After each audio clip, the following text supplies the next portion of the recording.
The ocean is filled with animals that seem unusual when compared with life on land. There are fish that glide through coral reefs with colours brighter than flowers. There are creatures that live in darkness thousands of meters below the surface. Some animals migrate across entire oceans guided by instincts we still struggle to understand. Yet even among all this diversity, one animal continues to stand apart in a way that feels almost difficult to categorize. The octopus does not simply look strange. It behaves in ways that challenge how we think about intelligence itself. For a long time, the ocean floor was imagined as a quiet world of simple life. Creatures drifting, feeding, reacting to their surroundings, but rarely doing anything that could be described as thoughtful. Intelligence in the human imagination belonged mostly to animals with backbones, mammals, birds, perhaps a few clever fish. The idea that an animal without bones, without a skull, without a social group or long lifespan could possess a sophisticated mind did not fit easily into that picture. Yet again and again, the octopus has forced scientists to reconsider that assumption. One of the earliest clues came not from carefully designed experiments, but from simple observations made by aquarium keepers. Octopuses placed inside tanks began doing things that seemed unusual. They did not remain still in their enclosures the way many marine animals do. Instead, they explored. They moved objects around. They manipulated the environment with their arms in ways that looked less like instinct and more like curiosity. Some aquariums discovered that octopuses were escaping their tanks at night. They would slip through narrow openings, move across the floor, enter neighbouring tanks and feed on fish before quietly returning to their own enclosure before morning. The behaviour was so consistent in some facilities that staff began leaving notes warning each other about specific individuals known for their nighttime excursions. One famous example involved an octopus kept in a laboratory aquarium in New Zealand.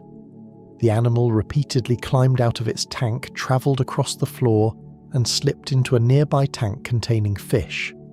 After feeding, it returned to its own enclosure.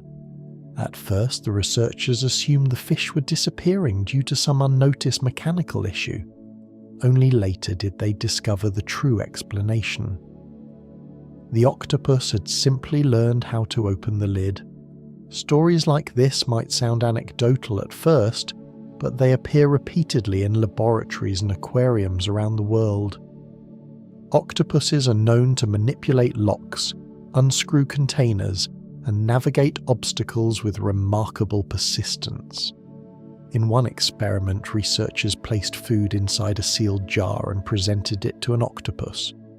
The animal examined the jar with its arms, feeling along the lid before eventually twisting it open.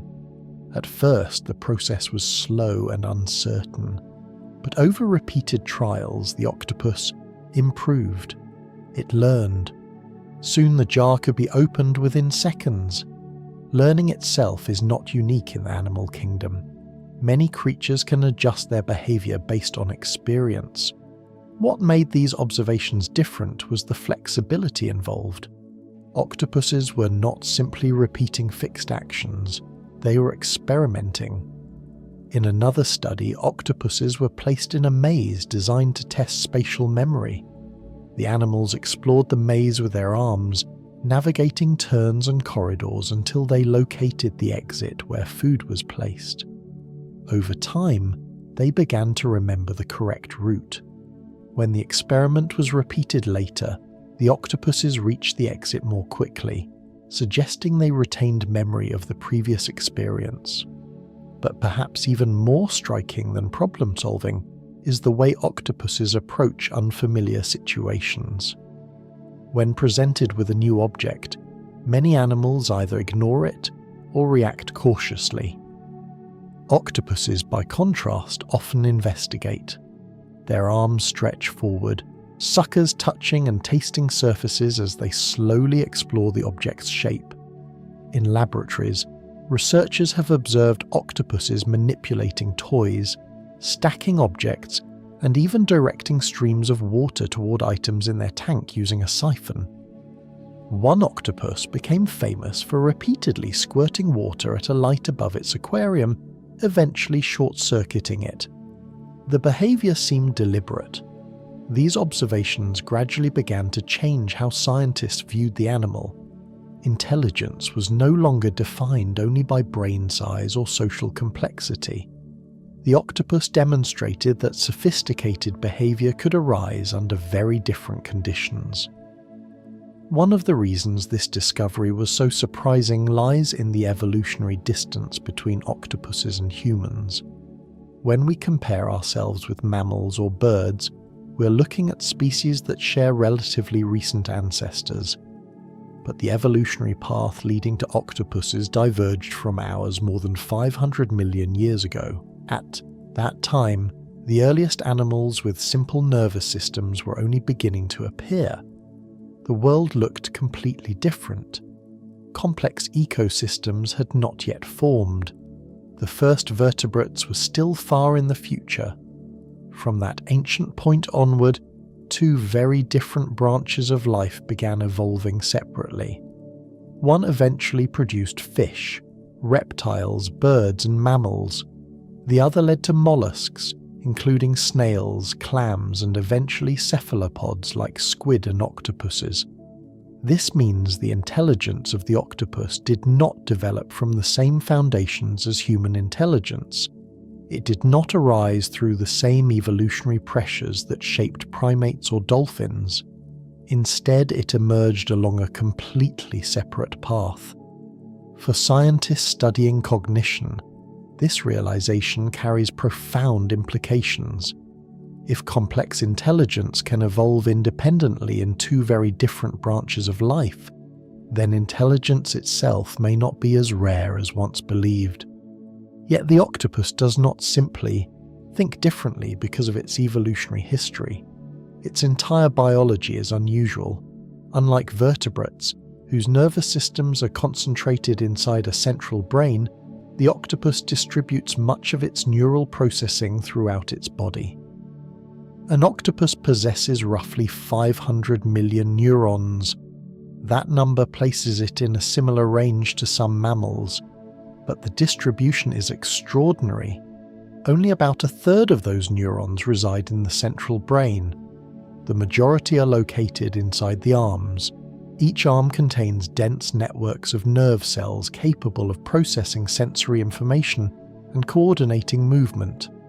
In practical terms, this means an octopus arm can perform complex actions without requiring constant instructions from the brain. When an octopus reaches into a crevice searching for prey, its arms do much of the work independently. They explore surfaces, detect chemical signals, and adjust their movements automatically. The brain sets general goals, but the details are handled locally. This arrangement creates a form of distributed intelligence. Instead of one central command center controlling every movement, the octopus operates more like a network of cooperating systems. The result is a style of interaction with the world that can appear almost improvisational. Octopuses rarely move in predictable patterns. Their arms extend in different directions, exploring multiple possibilities simultaneously. In experiments, researchers have even observed detached octopus arms continuing to react to touch for a short time after separation from the body. The neural circuits responsible for movement and sensation remain active, demonstrating just how much autonomy exists within each limb. From a human perspective, this kind of organization is difficult to imagine. Our movements depend on signals sent from a central brain through the spinal cord. If those connections are interrupted, control is lost.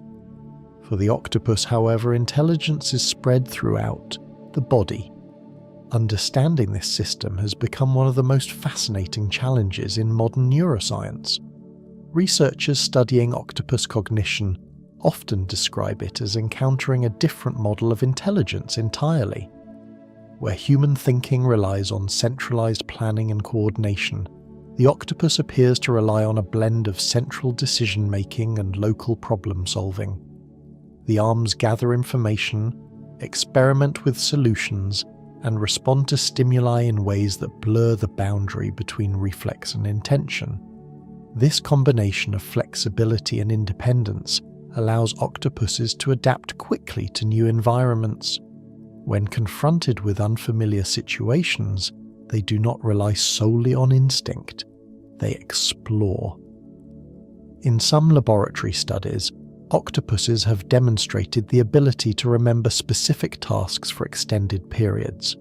When reintroduced to a puzzle weeks later, they sometimes solve it more quickly than before, suggesting that the memory of previous experience remains accessible.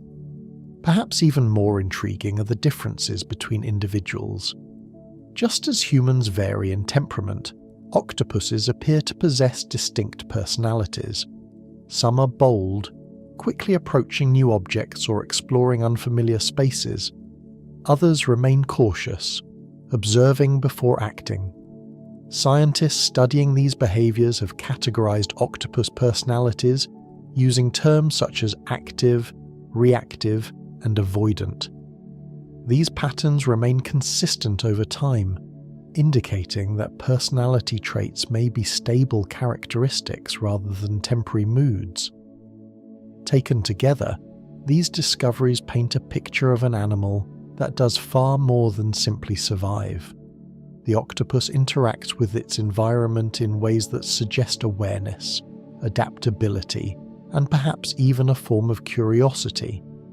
And yet the more we learn about octopuses, the more puzzling their intelligence becomes, because everything about their lives seems to work against the conditions that usually produce complex minds. Most intelligent animals share certain characteristics. They live relatively long lives, allowing time for learning and experience. They form social groups where communication and cooperation create evolutionary pressure for advanced cognition. Octopuses do neither. They live alone. They rarely interact with others of their kind except briefly during mating, and their lifespans are astonishingly short. Many species live only 1 or 2 years. Within that brief time, they must grow, hunt, explore, reproduce, and die. There are no extended family groups, no communities passing knowledge from generation to generation. Yet despite this solitary existence and limited lifespan, the octopus has developed one of the most flexible and capable nervous systems in the ocean. Understanding how such intelligence arose in such an unlikely context is one of the most fascinating puzzles in biology. And solving it requires looking deeper into the history of the animal itself, tracing its origins back through ancient oceans where the ancestors of modern octopuses first began their long and unusual evolutionary journey. Long before octopuses learned to slip through coral crevices or change the colour of their skin in an instant. Long before their arms began probing the ocean floor with restless curiosity, their ancestors lived in seas that looked almost nothing like the oceans we know today. To understand how an animal so unusual came to exist, it helps to step back into a time when complex life was only beginning to find its footing on Earth. The story of the octopus does not begin with intelligence or camouflage or flexible bodies. It begins in an ancient ocean hundreds of millions of years ago, during a period when the first truly complex ecosystems were slowly taking shape. More than 500 million years ago, during the Cambrian period, the seas were filled with strange creatures whose descendants still live among us today. Many of these early animals bore little resemblance to modern forms of life. Trilobites crawled across the seafloor, armoured and segmented. Primitive fish had not yet evolved, and vertebrates were still in their earlier stages. But among the creatures drifting and crawling through these ancient waters were small mollusks that would eventually give rise to one of the most extraordinary lineages in the history of life. These early mollusks possessed a feature that would shape the future of their descendants for hundreds of millions of years: a hard, protective shell. The shell served as armor against predators and environmental dangers, allowing these early animals to survive in a world where survival was often determined by the ability to avoid being eaten. Over time, some mollusks evolved shells that became long, tapered cones. These animals are considered the earliest ancestors of cephalopods, the group that would eventually include squid, cuttlefish, and octopuses. The name cephalopod means head-foot, a reference to the distinctive body plan that would later define the group. In these early forms, the foot of the mollusk had begun to evolve into a ring of tentacle-like appendages surrounding the mouth. Inside the shell was a chambered structure that allowed the animal to control buoyancy by adjusting the balance of gases and fluids within the chambers. This innovation gave early cephalopods a remarkable advantage. Instead of crawling slowly across the seafloor like many other mollusks, they could move through the water column with a degree of control. By adjusting the buoyancy of their shells, they could rise or sink, navigating the vertical layers of the ocean in search of food. Some species eventually developed the ability to propel themselves forward by expelling water through a muscular funnel, an early form of the jet propulsion that modern cephalopods still use today. As millions of years passed, cephalopods diversified into an astonishing variety of forms. Some grew enormous shells that stretched several meters in length, becoming dominant predators in ancient seas. Fossils of these creatures reveal long, straight shells or tightly coiled spirals that resemble the ammonites familiar from prehistoric rock formations. Ammonites themselves became one of the most successful groups of marine animals in Earth's history. Their coiled shells, divided into intricate internal chambers, allowed them to regulate buoyancy with precision. These animals thrived for hundreds of millions of years, spreading through oceans around the globe and leaving behind fossilized shells that still appear in rock layers today. If you walk along certain beaches or through exposed cliffs where ancient seabeds have been lifted above the surface, you can still find the spiral impressions of these long-extinct creatures preserved in stone. At that time, the idea of a shellless cephalopod would have seemed unlikely. Armor provided protection, and protection allowed animals to survive long enough to reproduce. But evolution rarely follows a single path. While some cephalopods continued refining the protective advantages of their shells, others began moving in a different direction entirely. Over immense spans of time, certain lineages started reducing the size of their shells. In some species, the shell became internal, hidden beneath the body instead of exposed on the outside. In others, it shrank until it disappeared almost entirely. At first glance, this might seem like a disadvantage. Without armor, these animals would have become vulnerable to predators that could crush or pierce their soft bodies. Yet evolution often compensates for losses by developing new strengths. When the shell was reduced, the body of the cephalopod became lighter and more flexible. Freed from the rigid constraints of external armor, these animals could move more quickly and squeeze into spaces that would have been inaccessible before. Speed and maneuverability began replacing passive defense as survival strategies. This transformation set the stage for one of the most remarkable evolutionary experiments in the history of marine life. Instead of relying on hard protection, the ancestors of modern octopuses began developing alternative methods of avoiding predators and capturing prey. Mobility became one of the first advantages. Without a bulky shell, these animals could accelerate rapidly through the water using jet propulsion. Muscular mantles forced water through their funnels, allowing sudden bursts of speed that could carry them away from danger. But speed alone was not enough. The ocean is full of creatures capable of rapid movement, and escape often depends on something more subtle than pure acceleration. Over time, cephalopods evolved an extraordinary ability to alter their appearance in response to their surroundings. Specialized pigment cells known as chromatophores began appearing in the skin. Each chromatophore contains tiny sacs of pigment surrounded by muscles. When those muscles contract, the pigment spreads outward, changing the color of the skin. By coordinating thousands of these cells, simultaneously a cephalopod can shift its coloration almost instantly. This system allowed the animal to blend into the background, matching the colors and patterns of rocks, sand, or coral. But camouflage would eventually become even more sophisticated. Additional layers of cells called iridophores and leucophores developed beneath the chromatophores. These structures manipulate light itself, reflecting and scattering wavelengths in ways that create shimmering patterns or subtle changes in brightness. Combined with the ability to raise or flatten tiny muscular bumps on the skin, cephalopods gain the capacity not only to change color, but also to alter the texture of their bodies. A smooth animal could suddenly appear rough and jagged, resembling a piece of coral or a patch of algae-covered rock. These innovations turned camouflage into an art form. Instead of simply hiding, these animals could actively imitate elements of their environment.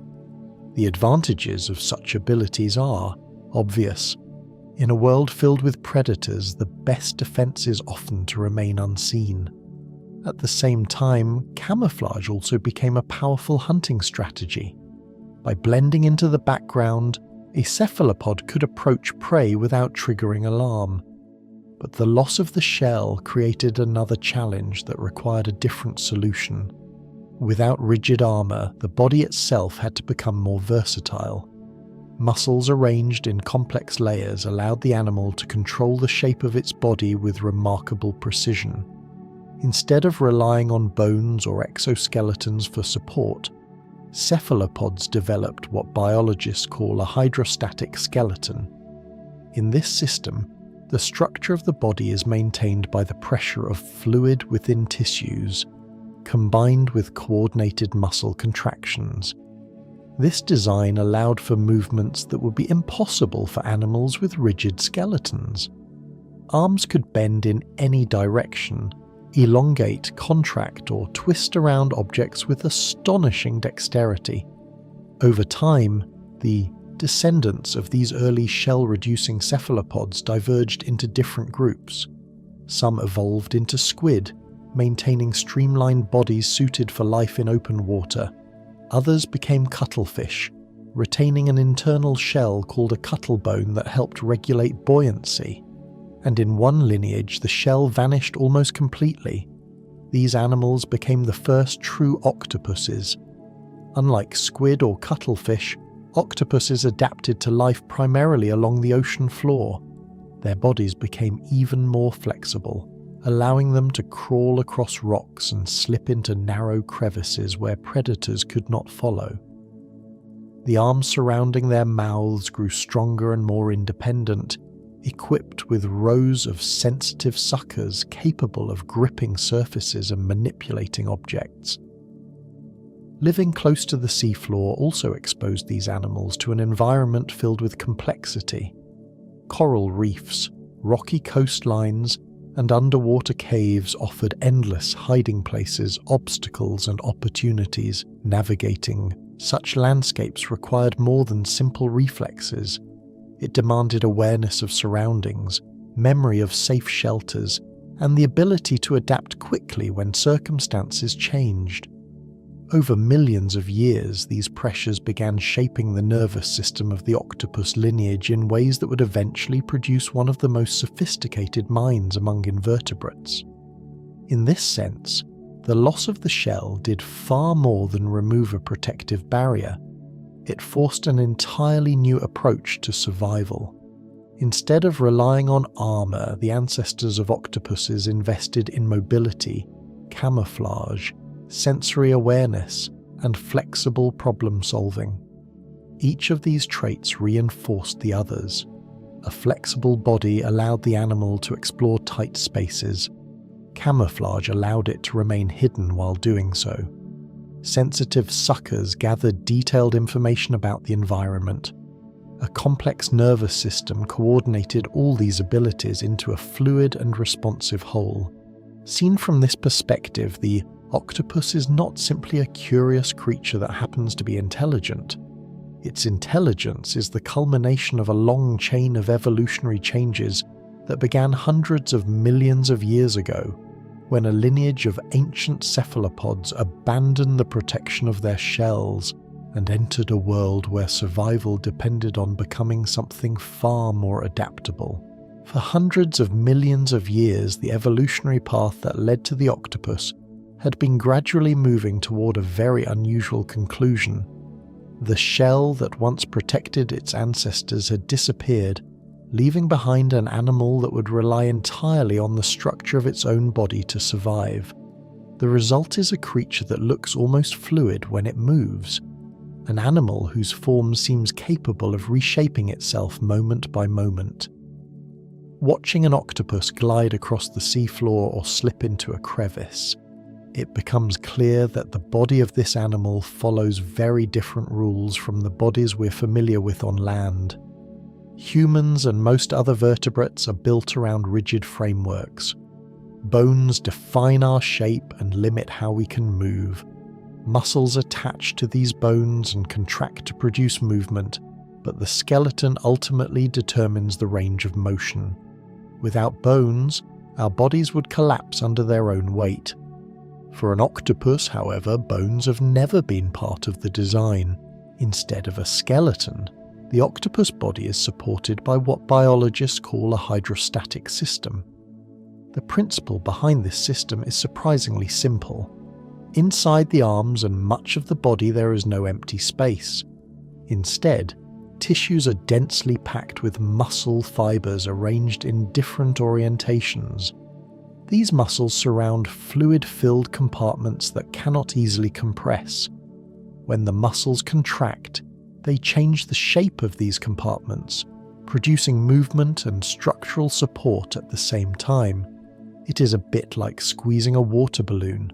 The fluid inside cannot compress, so pressure distributes through the structure and allows it to maintain form even as its shape changes.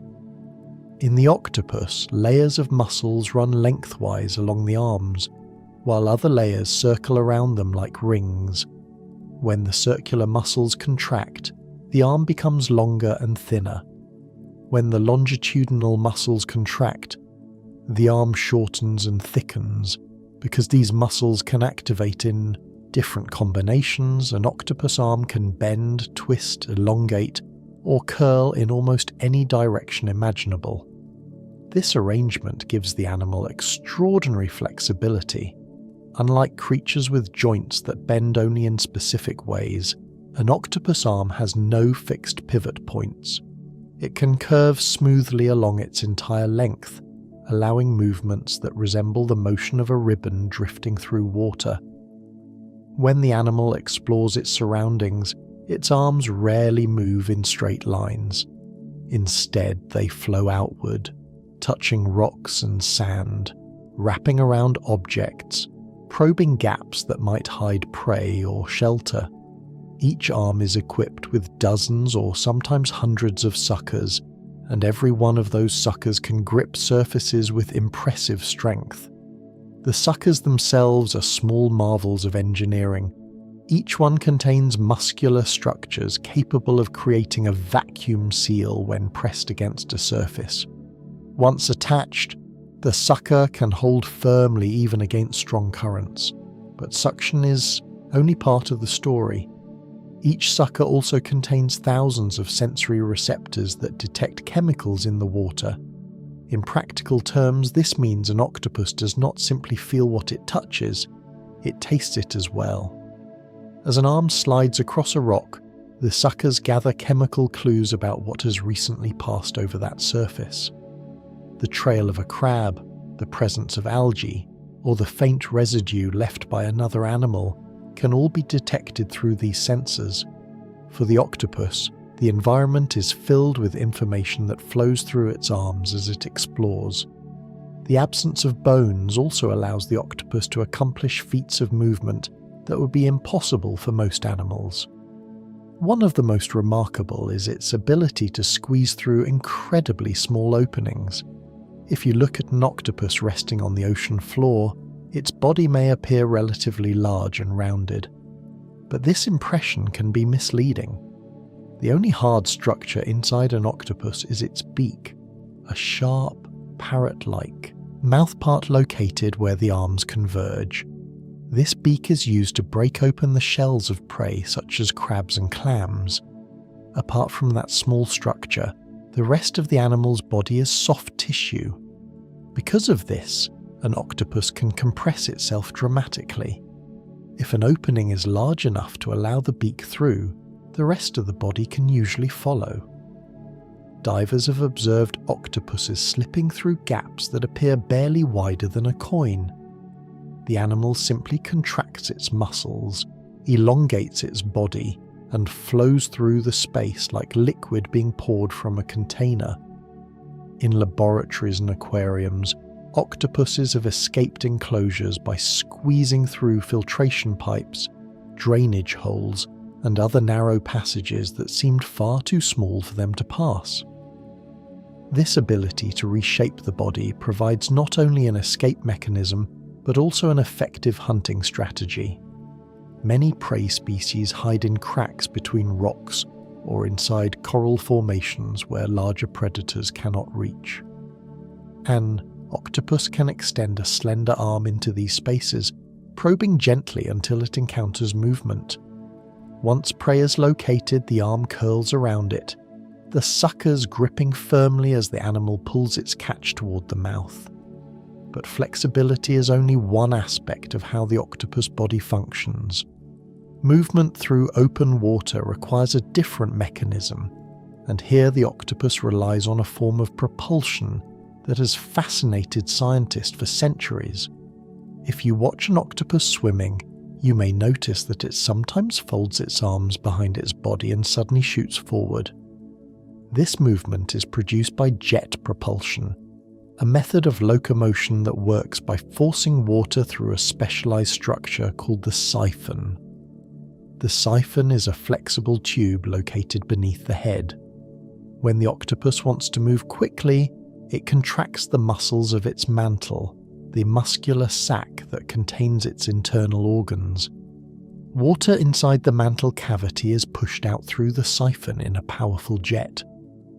By directing the siphon in different directions, the octopus can control the path of the resulting thrust. The result is a sudden burst of speed that can carry the animal away from predators or toward prey. Unlike fish, which rely on the movement of fins and tails for sustained swimming, octopuses tend to use jet propulsion for short, rapid movements rather than long-distance travel. Much of their time is spent crawling along the seafloor using their arms. But when speed becomes essential, the jet system provides an effective escape. There is something almost mechanical about the way this system works. In fact, engineers studying underwater propulsion have often looked to cephalopods as inspiration for new designs. The basic physics behind jet propulsion is straightforward. By expelling mass in one direction, an equal and opposite force propels the body in the other. Rockets use the same principle when they expel exhaust gases to move through space. In the octopus, this principle has been refined through millions of years of evolution into a compact biological engine. The siphon itself is remarkably flexible, able to swivel and bend to adjust the direction of the water jet. This allows the octopus to maneuver with surprising precision, even while swimming rapidly. Combined with the animal's ability to quickly change body shape, the result is a level of agility that can make an octopus difficult for predators to capture. Yet perhaps the most remarkable aspect of the octopus body is how seamlessly all these capabilities work together. Flexibility, sensory exploration, camouflage, and propulsion are not separate systems operating in isolation. They are parts of a single design built around adaptability. When an octopus encounters danger, its response can involve several of these abilities at once. It may change color to blend into the background, while simultaneously altering the texture of its skin to resemble nearby rocks. If the threat persists, it can compress its body and retreat into a narrow crevice. If escape through hiding is not possible, a sudden burst of jet propulsion may carry it away. In each case, the body responds with fluid adjustments rather than rigid patterns. The octopus does not rely on a single strategy for survival. Instead, it possesses a body capable of constantly reshaping itself in response to the environment. Watching an octopus move across the seafloor, there is a sense that the animal is not simply traveling through its surroundings but interacting with them at every moment. Arms explore surfaces, skin patterns shift. The body elongates or contracts depending on the terrain. It is as if the octopus is continuously negotiating with the world around it, adjusting its form to match whatever conditions it encounters. This remarkable versatility is the direct consequence of an evolutionary decision made hundreds of millions of years ago, when the ancestors of modern octopuses began losing the protective shells that once defined their bodies. What initially might have seemed like a disadvantage ultimately opened the door to an entirely different kind of existence. Without the constraints of rigid armor, the octopus became something rare in the animal kingdom. A creature whose body behaves almost like a living fluid, capable of flowing through the ocean with a freedom that few other animals possess. What makes the octopus truly difficult to compare with other animals is not only the flexibility of its body, but the way its nervous system is organized. In most creatures with complex behavior, the brain sits at the center of control. Information from the senses travels inward toward the brain, where decisions are made, and signals then travel outward through nerves to muscles that carry out those instructions. This arrangement creates a kind of hierarchy. The brain directs, the body follows. In the octopus, that familiar pattern is only partially true. An octopus does possess a central brain, located between its eyes and surrounding the esophagus in a ring-shaped structure. But this brain does not act alone. Spread throughout the body is an extensive network of neurons that operates with an unusual degree of independence. When scientists began studying the octopus nervous system in detail, they discovered something surprising. Out of the roughly 500 million neurons an octopus possesses, only a minority are located in the central brain. The majority are distributed throughout the animal's 8 arms. Each arm contains dense clusters of nerve cells arranged into structures called ganglia, which function almost like small local brains. These ganglia process sensory information and coordinate movements without requiring constant instructions from the central brain. The result is a form of intelligence that is not concentrated in a single location, but spread across the entire body. To appreciate what this means in practice, it helps to imagine how an octopus interacts with its environment. When the animal reaches into a narrow crevice in search of prey, the central brain does not micromanage every movement of every sucker. Instead, it sends a general command: explore this space. From that moment onward, the arms take on much of the work themselves. As the arm moves forward, each sucker detects chemical signals and textures along the surface. The local neural circuits inside the arm interpret this information and adjust movements accordingly. If the arm encounters an obstacle, it bends around it. If it detects the chemical trace of prey, it tightens its grip and begins pulling the animal outward. The brain may guide the overall action, but the details are handled locally by the arm's own neural network. In many ways, this arrangement resembles a team of semi-autonomous agents cooperating toward a shared goal. Each arm gathers information and responds to conditions independently, while still remaining loosely coordinated with the rest of the body. Researchers studying octopus movement often remark on how unpredictable the animal's motions can appear. Instead of symmetrical patterns like those seen in animals with jointed limbs, octopus arms flow outward in constantly shifting combinations. One arm may probe beneath a rock while another curls around a piece of coral, while a third drifts upward exploring the surrounding water. Each limb behaves almost like an independent explorer gathering information from a different direction. This system offers enormous advantages when navigating complex environments such as coral reefs or rocky seabeds. The ocean floor is filled with small openings, irregular surfaces, and hidden spaces where prey might hide. A centralized brain attempting to control every movement in such an environment would quickly become overwhelmed by the amount of information involved. By distributing decision-making across its arms, the octopus effectively multiplies its capacity to interact with the world. Each arm acts as both a sensor and a problem solver. Evidence for this independence has emerged from numerous laboratory studies. In experiments designed to test arm coordination, researchers have observed that individual arms can continue performing coordinated movements even when neural connections to the central brain are temporarily disrupted. In one set of experiments, scientists carefully isolated the nerve pathways connecting certain arms to the central brain. Even without those connections, the arm still responded to touch and continued to perform basic actions such as grasping objects or adjusting their grip. These findings suggest that the arms themselves contain the circuitry necessary for many kinds of movement and reflexive behavior. The central brain remains important, particularly for integrating information and guiding larger behavioral strategies, but it does not control every detail of motion. Perhaps even more remarkable is the way the arms coordinate with one another despite their relative independence. When an octopus crawls along the seafloor, its arms push and pull in patterns that maintain balance and direction.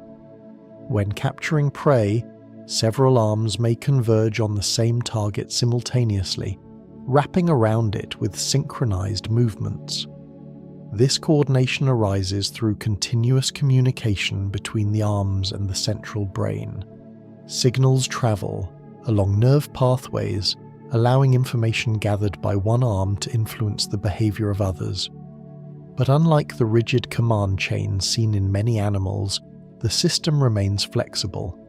The arms retain the ability to improvise while still cooperating as part of a larger whole. This distributed approach to control also explains how octopuses manage their remarkable flexibility. With no joints or rigid structures limiting movement, each arm possesses an almost infinite number of possible positions. Calculating the exact muscle contractions required to control such a limb would be an enormous computational challenge for any centralized brain. By allowing the arms to handle much of this complexity themselves, the octopus simplifies the problem. Each arm's neural circuits take care of local adjustments, while the brain focuses on broader goals such as navigation, hunting, or escape. The concept of distributed intelligence is not unique to octopuses, but few animals display it so clearly. Insects, for example, possess decentralized nervous systems where certain behaviors are managed by local ganglia. But insects typically rely on simpler patterns of movement. The octopus, with its flexible limbs and exploratory lifestyle, pushes the concept much further. This unusual arrangement has led some neuroscientists to suggest that an octopus might experience the world in a way fundamentally different from vertebrates. When humans reach out to touch an object, the sensation travels quickly to the brain where it's interpreted. For the octopus, much of that interpretation may occur within the arm itself before the information even reaches the central brain. The arm does not simply transmit raw data, it processes that data and responds accordingly. In a sense, each arm possesses a limited form of perception.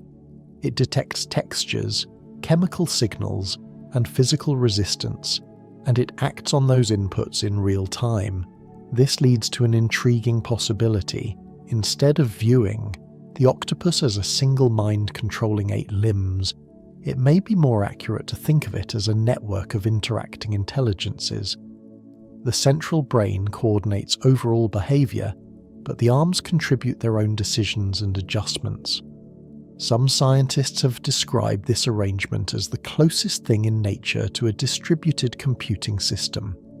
In such a system, many small processors handle different parts of a problem simultaneously, sharing information when necessary but retaining local autonomy. Observing an octopus at work can make this concept surprisingly visible. Imagine the animal approaching a cluster of rocks where crabs often hide. One arm slips into a narrow gap, probing slowly along the surface. Another arm moves around the opposite side of the rock, exploring a different opening. A third arm lifts slightly off the ground, suckers sampling the water for chemical traces. Each limb gathers its own information and responds accordingly. If one arm discovers a crab, the others quickly assist, wrapping around the prey and securing it before the animal can escape. The entire process unfolds fluidly, without any obvious pause for centralized planning. Such scenes offer a glimpse into a style of intelligence that does not depend entirely on a single brain issuing precise commands. Instead, the body itself becomes part of the thinking process. Movement, sensation, and decision-making blend together in ways that blur the boundaries between mind and body. For researchers interested in the evolution of cognition, this raises fascinating questions. Intelligence is often imagined as a property of brains alone, but the octopus suggests that intelligence can emerge from the interaction of many smaller systems working together. Each arm contributes its own capabilities, and the result is a creature capable of solving problems, exploring environments, and adapting to new situations with remarkable flexibility. As scientists slowly began to understand how the octopus nervous system was organized, another question naturally followed. If the arms could sense and react to the environment independently, and if the central brain coordinated broader actions rather than micromanaging every movement, what kinds of problems could such a system actually solve? For many years, researchers believed that invertebrates relied almost entirely on instinct. Their behavior was thought to consist mainly of fixed patterns triggered by particular stimuli. But the octopus quickly began to challenge that assumption in ways that were difficult to ignore. Some of the earliest controlled experiments exploring octopus intelligence took place in marine laboratories during the mid-20th century. Researchers wanted to test whether octopuses could learn tasks through experience, rather than simply reacting automatically to their surroundings. One of the simplest experiments involved placing food inside containers that required some form of manipulation to open. At first, these containers were deliberately easy to access. A lid might be loosely placed over an opening, allowing the octopus to push it aside and reach the food inside. The animals usually solve such problems quickly, often exploring the container with their arms and suckers until they discovered the mechanism.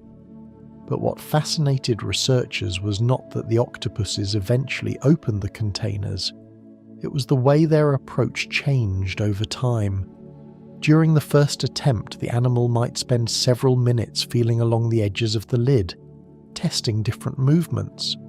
But once it had discovered the solution, subsequent attempts became faster and more direct.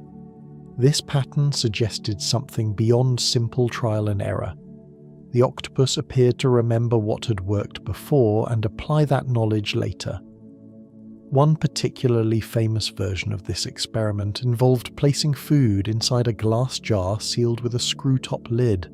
At first glance, the jar presented a challenge that seemed designed specifically for animals with hands rather than arms covered in suction cups. Yet octopuses proved surprisingly capable of dealing with it. When presented with the jar, an octopus would typically begin by wrapping several arms around the glass surface, the suckers creating a firm grip. Then the animal would begin twisting the lid with deliberate movements, gradually unscrewing it until the opening was wide enough to retrieve the food. What made the experiment even more interesting was the speed with which the animals improved. The first attempt might take several minutes. By the third or fourth trial, the same octopus could often open the jar in less than a minute. Some individuals became so proficient that they appeared to recognize the jar immediately and move straight to the lid without exploring the rest of the container. These experiments demonstrated that octopuses could learn mechanical solutions and remember them later. But researchers wanted to know whether their abilities extended beyond simple manipulation. To explore this question, scientists began designing mazes similar to those used in studies of rodents. The maze might consist of a series of corridors made from transparent panels placed inside an aquarium. At the far end of the maze was a chamber containing food. When an octopus was placed at the entrance, it initially moved slowly through the maze, extending its arms along the walls and floor as it explored the unfamiliar structure. Sometimes it took several attempts before the animal discovered the correct path to the reward. But once it had done so, the difference in later trials could be striking. The octopus began navigating the maze more efficiently, making fewer wrong turns and reaching the food more quickly. The implication was clear. The animal was forming a memory of the route and using that memory to guide its behavior. Learning from experience is one thing. Learning from observation is something else entirely. In vertebrates such as birds and mammals, observational learning plays an important role in social behavior. Young animals watch older individuals and copy their actions.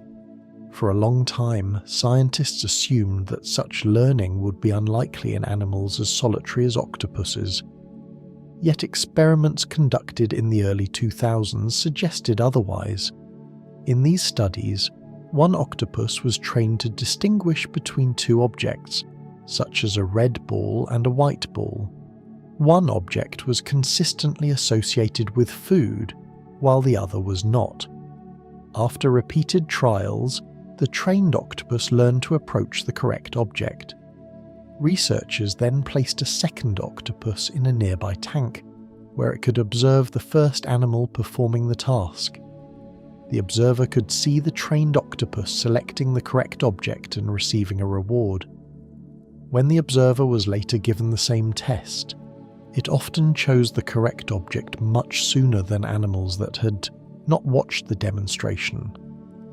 Although the results varied between individuals, the experiment suggested that octopuses might be capable of learning by watching others, even though they rarely interact in the wild. Another line of research focused on memory. Scientists wondered how long octopuses could retain information about tasks they had learned previously. In some experiments, octopuses were trained to perform specific actions to receive food rewards. After the animals mastered the task, researchers removed the testing equipment and allowed several weeks to pass before presenting the same challenge again. Many octopuses remembered the solution and performed the task successfully, even after long intervals without practice. This ability to retain information suggested that their learning was not merely short-term conditioning, but involved longer-lasting memory processes. Yet perhaps the most compelling evidence of octopus intelligence comes not from laboratory experiments, but from the countless stories told by aquarists and marine biologists who have worked with these animals. Octopuses kept in aquariums often develop habits that seem remarkably deliberate. One octopus in a research facility was known for regularly disassembling parts of its tank environment. Rocks arranged by caretakers would be moved overnight into new patterns, sometimes stacked carefully around the animal's den. Another octopus learned to direct jets of water from its siphon toward a bright light mounted above its tank. The repeated sprays eventually caused the light to short-circuit. The animal appeared to have discovered that removing the light darkened the tank, perhaps making the environment more comfortable. Stories of escape are equally common. Because octopuses are both flexible and curious, they frequently explore the boundaries of their enclosures. If a lid is loose or a gap appears between panels, the animal may investigate it repeatedly until it finds a way through. In some aquariums, octopuses have been known to crawl out of their tanks at night, travel across the floor, and enter neighbouring tanks containing fish or crabs before returning to their own enclosure before morning. These nighttime expeditions sometimes went unnoticed until staff began finding empty shells or missing fish. Only after reviewing security cameras did they realise that the culprit was not a malfunctioning tank, but a determined octopus exploring the room after hours. Observers often notice that octopuses behave differently toward different people. Some aquarists report that individual animals seem to recognise them and react more calmly in their presence. Others have described octopuses that appear to dislike particular caretakers, squirting water toward them or retreating into hiding whenever they approach. Such reactions have led researchers to wonder whether octopuses can distinguish between human faces or at least recognise recurring individuals. Beyond these anecdotes lies a growing body of scientific evidence suggesting that octopuses possess individual personalities. In controlled studies, researchers have presented octopuses with unfamiliar objects and recorded their responses. Some individuals approach quickly, touching and manipulating the object with their arms. Others remain cautious, observing from a distance before slowly extending an arm to investigate. These tendencies remain relatively consistent across different situations, indicating stable behavioral traits. Scientists often describe these personality patterns using terms similar to those applied to vertebrates, such as bold, shy, or exploratory.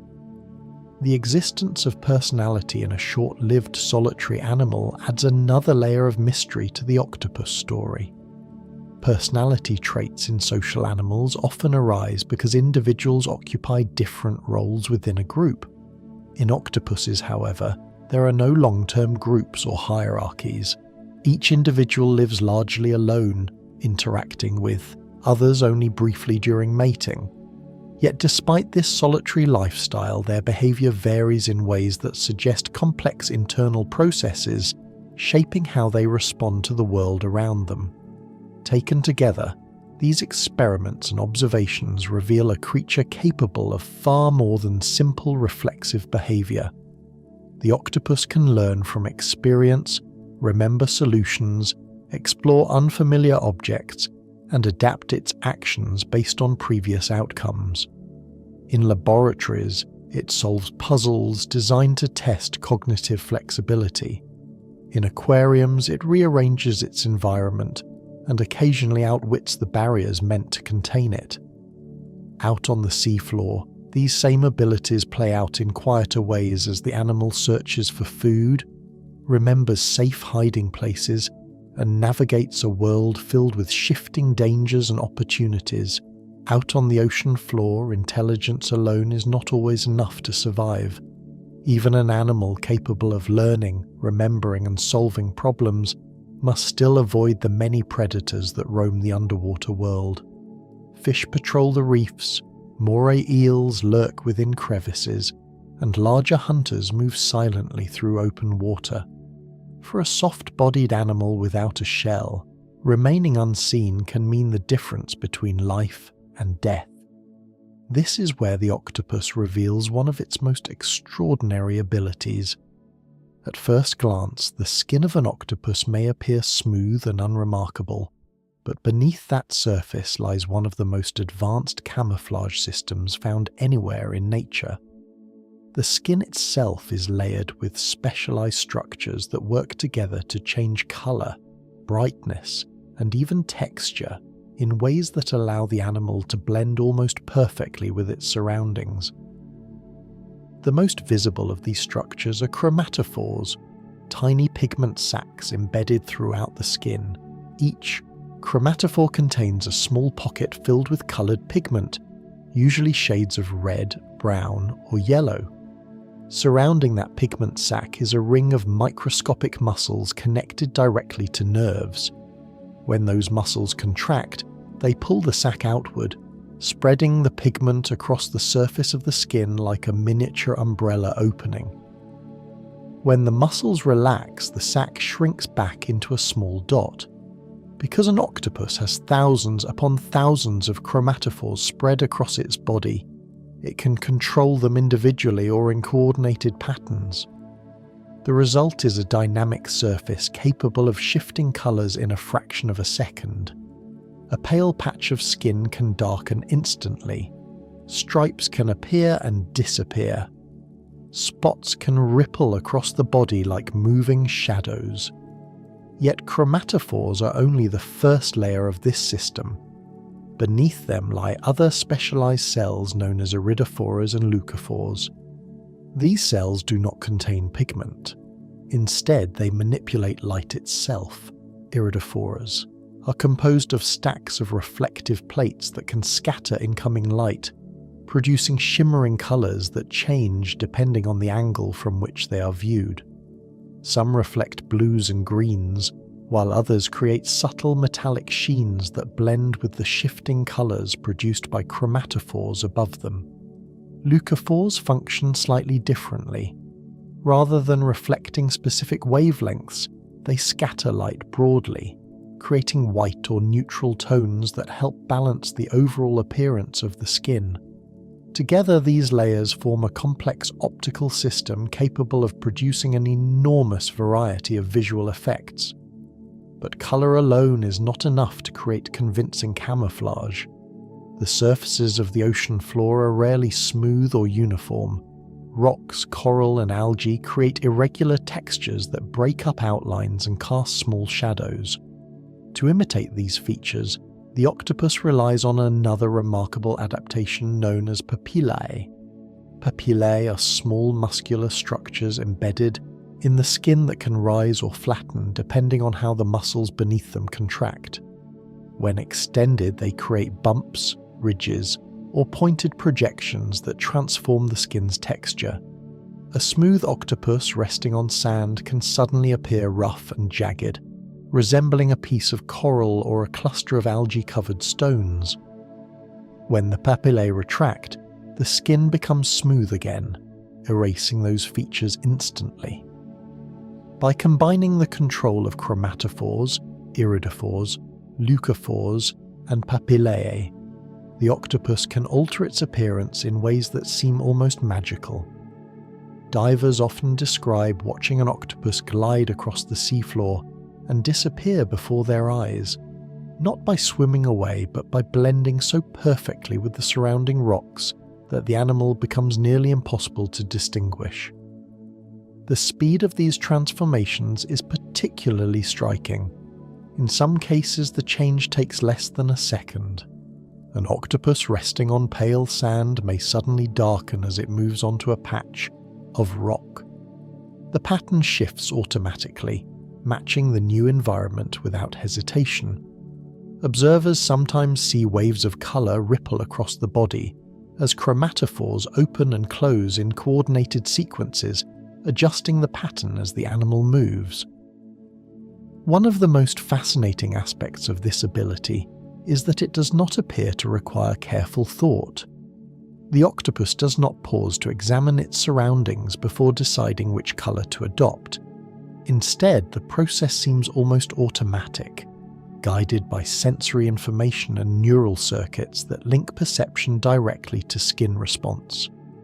Experiments have shown that octopuses placed on checkerboard patterns will often produce skin patterns that mimic the contrast and scale of the background. On fine sand, they display small speckles. On rough rock, they produce larger mottled patches. The patterns change continuously as the animal moves across different surfaces. In the wild, this ability allows octopuses to imitate a wide range of objects found on the seafloor. Some species flatten their bodies and spread their arms outward to resemble algae drifting in the current. Others curl their arms around themselves, creating a compact shape that looks remarkably like a rounded stone. A resting octopus may press its body low against the sand while raising papillae to mimic the uneven texture of the seabed. In coral reefs, the animal can adjust both colour and texture until it becomes almost indistinguishable from the surrounding coral heads. These transformations are so convincing that predators often swim past without noticing anything unusual. For the octopus, invisibility is a powerful defense. But camouflage also serves another purpose. It allows the animal to approach prey without revealing its presence. Crabs and small fish rely heavily on vision to detect approaching danger. If an octopus can match the colour and texture of the background, it can move closer without triggering alarm. The final strike often happens quickly. An arm darts forward, suckers gripping the prey before it has time to escape. Yet the most puzzling aspect of this entire system is something that seems almost contradictory. Despite their extraordinary ability to match the colours of their surroundings, octopuses are believed to be colour-blind. The eyes of an octopus are highly developed and in many ways resemble those of vertebrates. They possess lenses, retinas, and pupils capable of adjusting to different lighting conditions. Their vision is sharp, particularly in low-light environments common on the ocean floor. But studies of the octopus retina reveal that it contains only a single type of photoreceptor. Most animals capable of colour vision possess multiple types of photoreceptors sensitive to different wavelengths of light.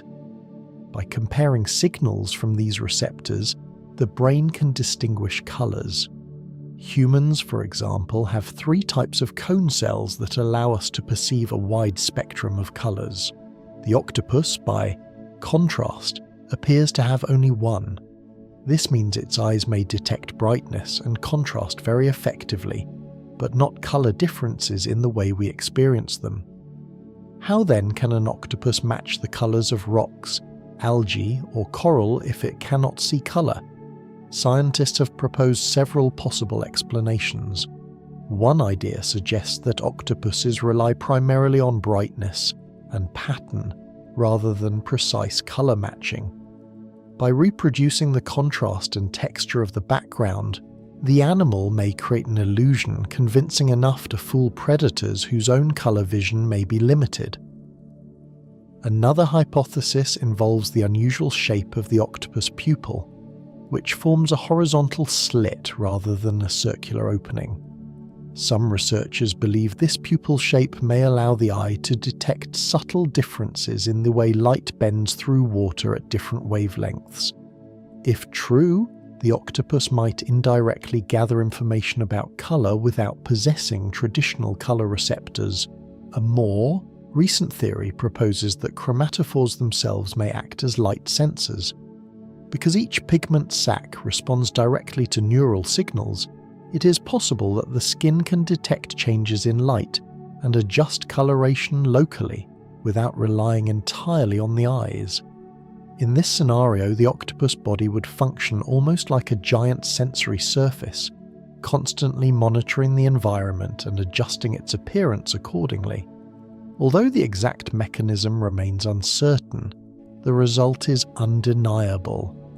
Few animals on Earth possess camouflage as effective or as flexible as that of the octopus. It is a system refined over millions of years, allowing a soft-bodied creature without armor to survive in a world filled with watchful predators. Watching an octopus change its appearance can feel almost surreal, as if the animal were painting itself with living colors. Patterns ripple across its skin, textures rise and fall, and within moments the creature that was clearly visible a second before has blended into the landscape so completely that it seems to vanish. On a shallow seabed off the coast of Indonesia, the water is often cloudy with fine sand stirred by slow currents. At first glance, the landscape appears quiet and almost empty, a stretch of pale sediment broken only by scattered shells and bits of coral. Yet beneath this seemingly simple surface lives an octopus that has taken the art of camouflage far beyond blending into rocks or sand. This animal does something far more surprising. Instead of merely hiding, it pretends to be something else entirely. The mimic octopus was first described by scientists in the late 1990s, though local fishermen had likely seen it long before researchers realized what made it unique. At a distance, it resembles many other octopus species: a soft body, 8 flexible arms, and the same ability to change color through the complex system of pigment cells embedded in its skin. But what makes this species remarkable is how it uses that ability. Most octopuses change color and texture to disappear into the background. The mimic octopus goes a step further. It actively imitates other animals, copying their shapes, colors, and movements so convincingly that predators often mistake it for something entirely different. One of the most striking examples occurs when the mimic octopus imitates a lionfish. Lionfish are well known throughout tropical waters for their elaborate fins and venomous spines.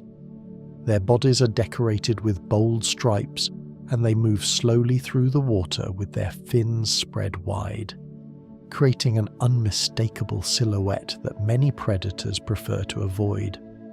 When threatened, the mimic octopus can rearrange its body to resemble this fish. It pulls several arms together and fans them outward while flattening its body against the seafloor. At the same time, it adjusts the pattern of dark and pale bands across its skin to match the distinctive stripes of the lionfish. Seen from the right angle, the resemblance can be startling. The octopus drifts slowly across the sand, with its arms spread like fins, presenting the image of a venomous fish that few predators would dare attack. In other situations, the mimic octopus chooses a different disguise.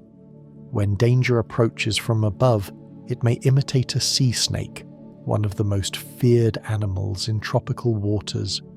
Sea snakes are highly venomous and easily recognized by their long, narrow bodies, marked with contrasting bands.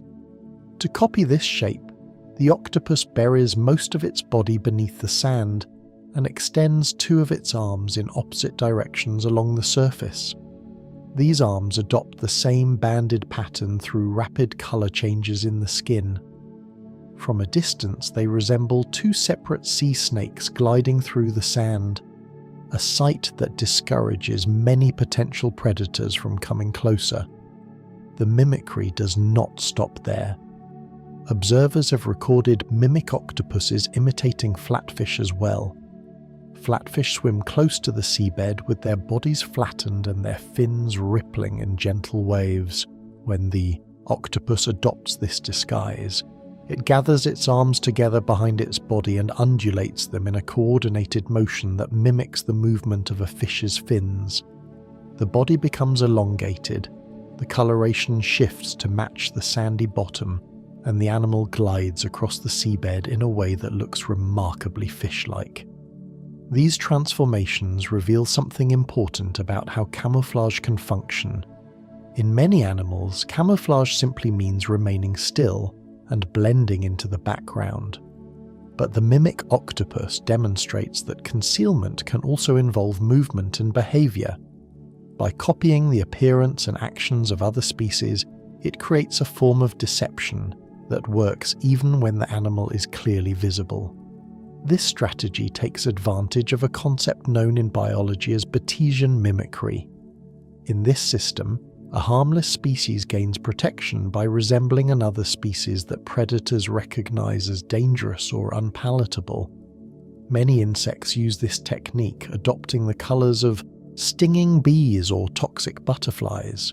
But the mimic octopus appears to push this idea much further than most animals. Instead of imitating a single species, it can switch between several different disguises depending on the situation. Researchers studying these behaviors believe that the octopus may even choose its disguise based on the type of predator nearby. A predator that commonly eats fish but avoids sea snakes might trigger the snake imitation. Another predator might prompt the lionfish display instead. If this interpretation is correct, it suggests that the mimic octopus is not merely copying shapes instinctively, but responding flexibly to different threats. Such adaptability would fit well with what scientists have already learned about octopus intelligence. The nervous system described earlier, with its distributed networks and highly responsive skin, provides the perfect platform for rapid transformations. When a potential predator appears, signals from the eyes and other senses travel quickly through the nervous system, activating patterns of muscle contractions in the skin and arms. Chromatophores expand or contract. Papillae alter the texture of the skin, and the arms reposition themselves into new shapes. Within moments, the animal's appearance changes dramatically. What was once a small octopus resting on the sand may suddenly resemble a completely different creature moving through the water. Even experienced divers sometimes struggle to recognize what they are seeing until the disguise shifts again. The mimic octopus is not the only cephalopod capable of imitation, but it remains one of the most versatile examples. Other species demonstrate similar behaviors in more limited ways. The Caribbean reef octopus, for instance, has been observed raising certain arms in a pattern that resembles the venomous spines of lionfish when confronted by aggressive fish. Cuttlefish sometimes adopt patterns that mimic patches of algae drifting in the current, yet the mimic octopus stands out because of the variety of forms it can imitate and the fluidity with which it switches between them. Watching this animal in its natural environment reveals how seamlessly deception can blend with movement. One moment, the octopus may appear as nothing more than a pale shape against the sand. The next moment, its arms stretch outward, the body elongates, and the pattern across the skin shifts into bold stripes. The transformation is not slow or hesitant. It happens almost instantly, as though the animal were slipping into a new identity. These displays highlight the extraordinary coordination between the octopus brain, its arms, and the intricate network of pigment cells covering its body. Every element must change together to create a convincing illusion. The arms must adopt the right position, the skin must display the correct colors, and the entire movement must resemble the behavior of the animal being imitated. This level of coordination suggests that mimicry in octopuses is not merely a random combination of colors and shapes, but a carefully controlled performance. In many ways, it represents the ultimate extension of the camouflage system described earlier. Instead of simply disappearing into the environment, the octopus becomes part of the living community around it. It borrows the identity of other creatures, using their reputation as a shield against danger. The ocean floor is full of animals that rely on deception in various forms. Some fish disguise themselves as leaves or sticks. Certain crabs attach pieces of algae or sponge to their shells. But few animals match the creativity displayed by the mimic octopus. Its ability to shift between disguises suggests a remarkable flexibility in both body and behavior. In the quiet complexity of the ocean floor, where light filters down through shifting water and every movement may reveal either food or danger, the ability to sense the world clearly becomes just as important as the ability to hide within it. For an octopus, survival depends not only on intelligence or camouflage, but on an intricate system of perception that gathers information through nearly every part of its body. To imagine what the world feels like to an octopus is to imagine an environment filled with signals that humans rarely notice. Vision, touch, and chemistry blend together into a constant stream of information, allowing the animal to read the ocean in ways that feel almost alien compared with our own experience. The eyes of an octopus are among the most remarkable structures in the invertebrate world. At first glance, they look surprisingly familiar, with a pupil, a lens, and a retina arranged in a way that closely resembles the eyes of vertebrates such as fish or humans. This similarity might suggest that the eyes of octopuses and vertebrates share a common evolutionary origin. In reality, the resemblance is one of nature's most fascinating examples of convergent evolution. The ancestors of octopuses and the ancestors of vertebrates diverged more than 500 million years ago, long before complex eyes had appeared in either lineage. Over immense stretches of time, both groups evolved visual systems independently, yet they arrived at designs that look strikingly similar. In both cases, a curved lens focuses light onto a sensitive surface filled with photoreceptors, allowing the animal to detect shapes, motion, and brightness with impressive accuracy. Despite their separate evolutionary histories, octopus eyes function in ways that parallel the eyes of many vertebrates.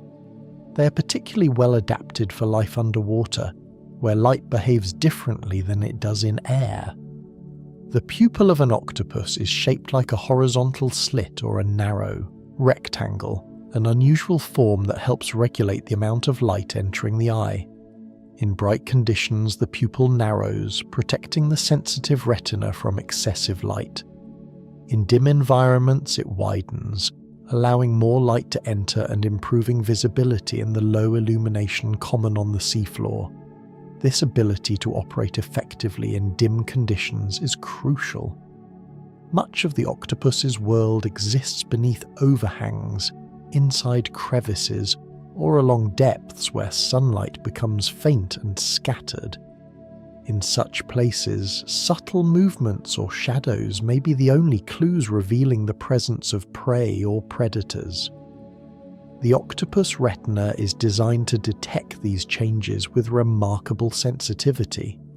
Even faint contrasts between light and dark can stand out clearly, allowing the animal to perceive movement across the complex landscape of rocks and sand. While octopuses may lack the colour vision found in many vertebrates, their ability to detect brightness and detail is exceptionally refined. Motion, in particular, is easy for them to notice. A small crab scuttling across the sand or a fish gliding above the reef produces subtle visual cues that an attentive octopus can detect instantly. Yet vision represents only part of the sensory picture. As described earlier, each arm of an octopus is lined with dozens or sometimes hundreds of suckers, and every one of those suckers functions not only as a gripping device, but also as a sensory organ. Inside each sucker are thousands of tiny receptors capable of detecting chemical compounds dissolved in seawater. These receptors allow the octopus to taste the environment through touch. When an arm brushes against a rock, the suckers immediately begin sampling the chemical traces left behind. The faint residue of a passing crab, the scent of decaying organic matter, or the presence of algae can all be detected through these chemical signals. In effect, the octopus is constantly tasting the surfaces it explores. This sensory, system creates an experience that is difficult for humans to imagine. When we touch an object, we feel its texture and temperature, but we do not typically taste it at the same time. For the octopus, touch and taste are inseparable. Every contact with the environment carries information about what might be present nearby or what has recently passed through the area. These suckers also provide detailed information about shape and pressure. As they attach to surfaces, they detect subtle variations in contour and resistance. This allows the octopus to map the structure of objects without needing to see them directly. When exploring a crevice in a rock, the animal often relies more on the feedback from its arms than on its eyes. The arms move slowly and deliberately, curling around corners and pressing gently against surfaces while the suckers gather information. In a sense, each arm functions like a curious investigator, reporting back to the rest of the nervous system about what it has discovered. This combination of chemical sensing and tactile exploration makes the octopus especially skilled at locating hidden prey. Crabs and small shellfish often conceal themselves deep inside narrow gaps where they cannot easily be seen. A fish predator might swim past without noticing anything unusual, but an octopus can extend an arm into the crevice and immediately detect the faint chemical signature of the animal hiding inside. Once the prey is located, the arm wraps around it with surprising speed, pulling it outward toward the beak. In addition to sight and chemical sensing, octopuses may also perceive aspects of light that humans cannot see. One intriguing possibility involves polarized light. When sunlight enters the ocean, it interacts with water molecules and suspended particles in ways that change the orientation of the light waves. This process creates patterns of polarization that vary depending on the angle of the sun and the composition of the water. Some marine animals, including certain fish and crustaceans, can detect these polarization patterns and use them to navigate or identify objects that might otherwise blend into the background. Evidence suggests that octopuses may possess a similar ability. Their retinas contain structures sensitive to the orientation of light waves, potentially allowing them to detect polarization even though they cannot see color in the way humans do. If this interpretation is correct, the underwater world perceived by an octopus may contain visual patterns invisible to us. Surfaces might reflect polarized light differently depending on their texture or composition, providing additional clues about the environment. For example, the shell of a crab or the scales of a fish might stand out more clearly against the background when viewed through polarization sensitivity. Such capabilities would enhance the octopus's ability to locate prey and recognize objects hidden within complex environments. When these different sensory systems operate together, they create a rich and detailed picture of the underwater world. An octopus moving slowly across the seabed does not rely solely on sight. Its eyes scan the surroundings for motion and contrast. Its arms probe the terrain, suckers tasting every surface they encounter. Chemical traces drifting through the water reveal information about nearby animals. Patterns of light and shadow provide further clues about shapes and movement. The animal's nervous system integrates all these signals into a continuous stream of perception. Imagine the experience from the octopus's perspective. The ocean floor is not simply a landscape of rocks and sand, but a tapestry of textures, scents, and subtle visual cues. A patch of sand might carry the faint chemical trail of a crab that passed by minutes earlier. A crevice may reveal the shape of a hidden shellfish through tactile exploration. A ripple of movement above might signal the approach of a predator or a potential meal. Each moment brings new information flowing in from multiple directions. In such an environment, curiosity becomes a valuable trait.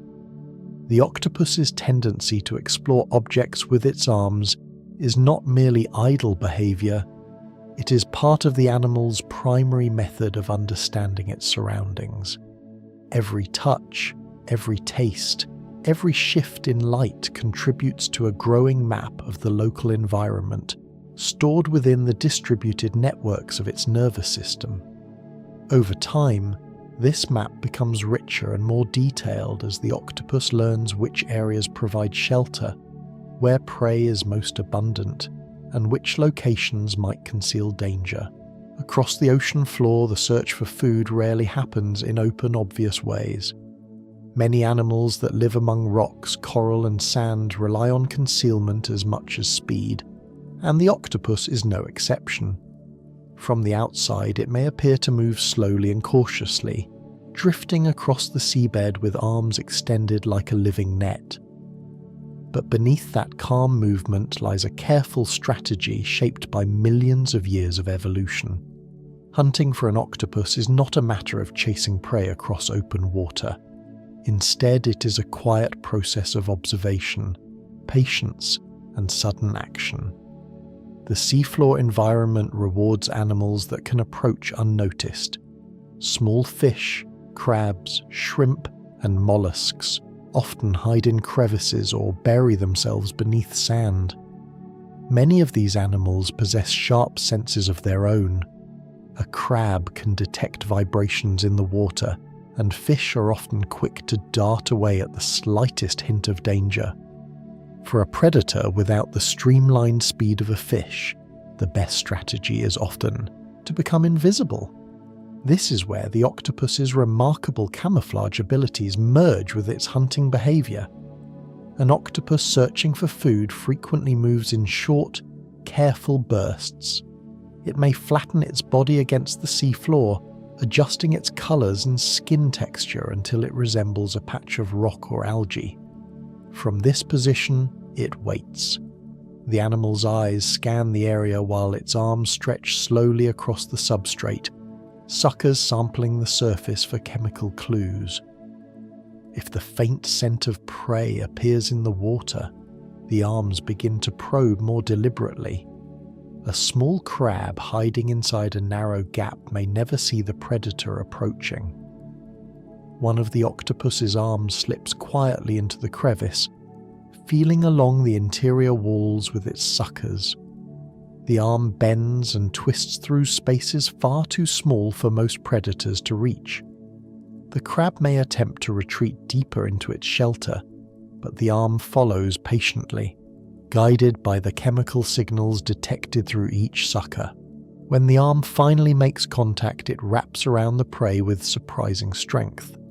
The suckers grip firmly, and within seconds the crab is pulled from its hiding place toward the center of the octopus's body. There, concealed among the arms, lies the animal's beak. This sharp, parrot-like structure is one of the few hard parts of the octopus body. It is capable of piercing shells and crushing the exoskeletons of crustaceans. The beak works together with a specialized gland that produces venom, transforming the bite into a powerful hunting tool. When the beak penetrates the prey's body, venom flows through the wound, quickly affecting the prey's nervous system. In many species, the venom contains compounds that paralyze muscles and disrupt nerve signals, preventing the prey from escaping. For animals such as crabs or shrimp, this process can happen rapidly, leaving them immobilized before they have time to resist.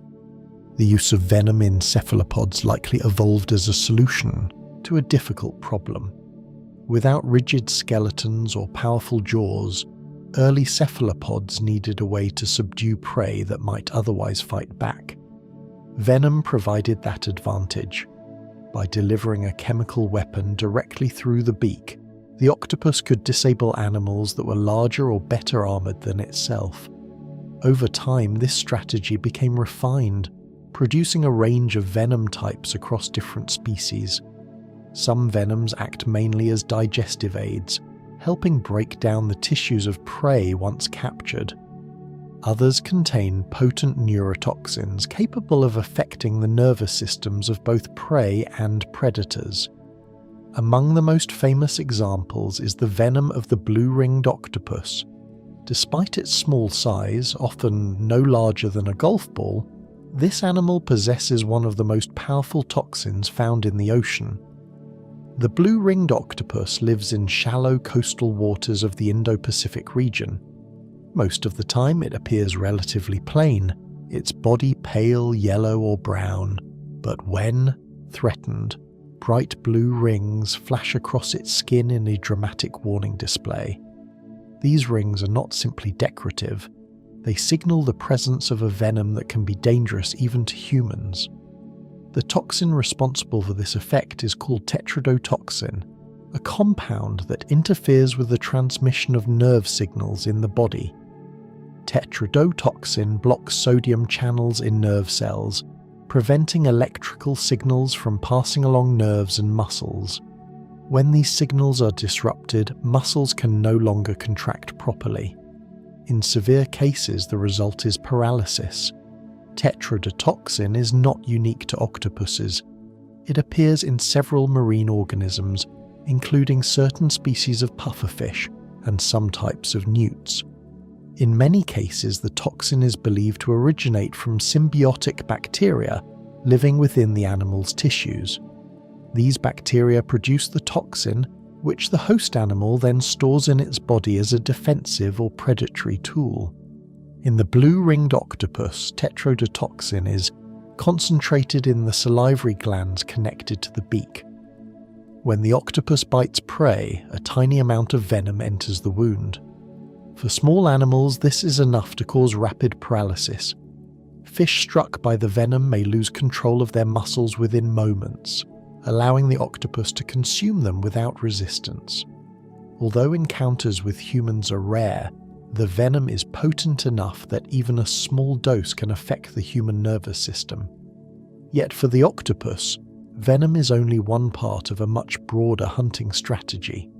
Camouflage, stealth, and intelligence all play roles in locating and capturing prey. Some species of octopus use a technique known as ambush hunting. The animal buries itself partially beneath sand or hides among rocks, leaving only its eyes exposed. When an unsuspecting fish swims close, the octopus launches forward in a sudden burst of movement, arms spread outward like a net, trapping the prey before it can escape. Other species employ a more active style of hunting.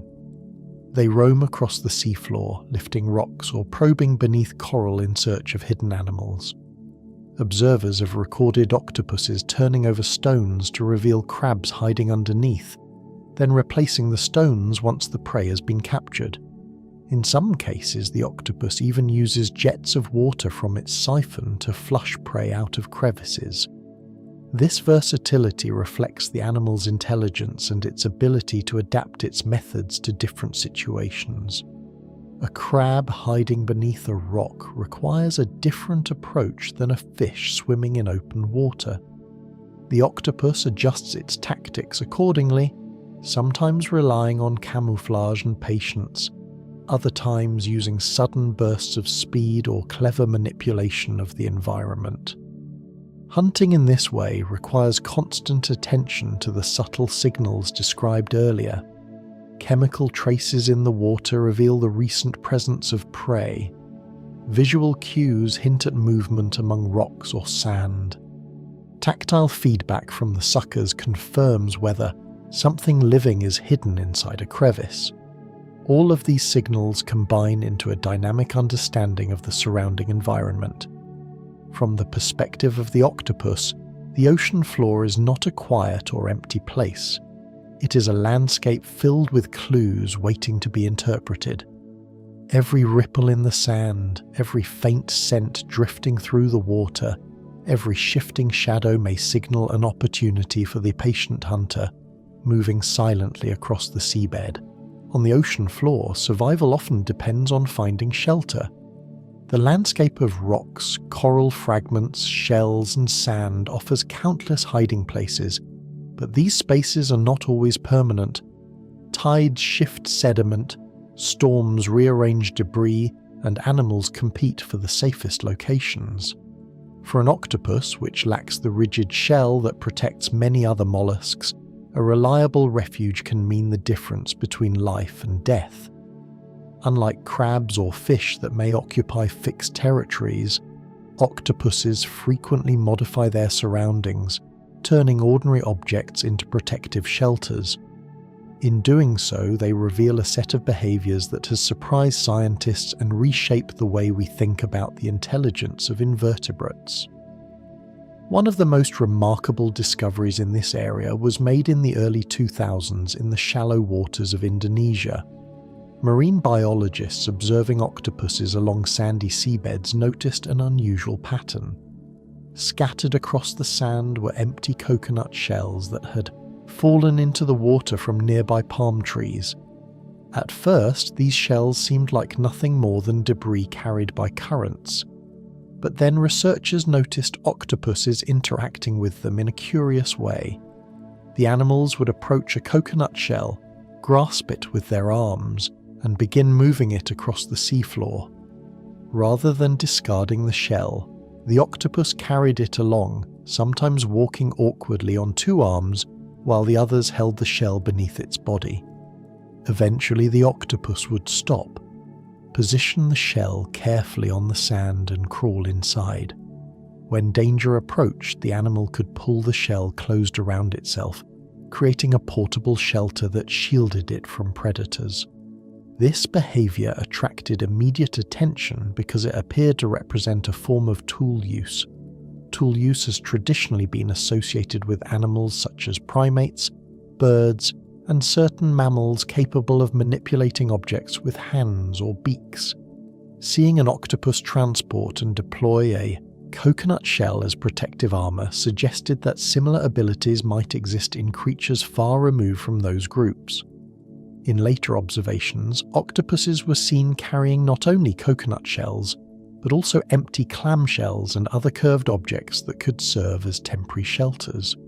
Sometimes they carried two shells stacked together, later assembling them into a complete enclosure once they found a suitable resting place.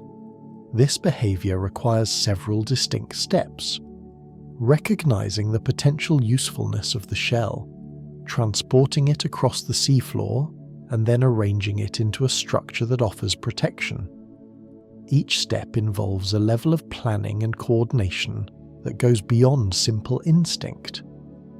While the octopus does not build tools in the same way humans do, it clearly recognizes that certain objects in its environment can be used for a specific purpose. Portable shelters are only one example of how octopuses modify their surroundings. Many species establish dens within crevices or small cavities among rocks and coral. Once an octopus claims a den, it often begins rearranging the nearby environment. Rocks, shells, and pieces of debris are gathered and placed around the entrance, forming a kind of protective barrier. These objects serve multiple functions. They help conceal the entrance from predators, narrow the opening so that only the octopus can pass easily, and create a defensive wall that can be reinforced or adjusted over time. Divers observing octopus dens often notice small piles of shells scattered nearby. At first, these piles were thought to be simple leftovers from meals. Octopuses frequently feed on shellfish, leaving behind empty shells after cracking them open with their beaks. But closer inspection revealed that some of these shells appear to be deliberately arranged. The octopus may stack them in ways that partially block the entrance to its den, or position them to blend with the surrounding rocks. This behavior suggests a surprising degree of environmental awareness. The octopus is not simply occupying a space, but actively shaping it to improve its safety. In some cases, the arrangement becomes elaborate enough that researchers have described the area as an octopus garden. a zone where the animal has carefully organized objects to suit its needs. These activities require the octopus to manipulate objects with precision. Its flexible arms, lined with sensitive suckers, are ideally suited for this task. A single arm can grip a rock or shell, rotate it into position, and press it firmly against other objects.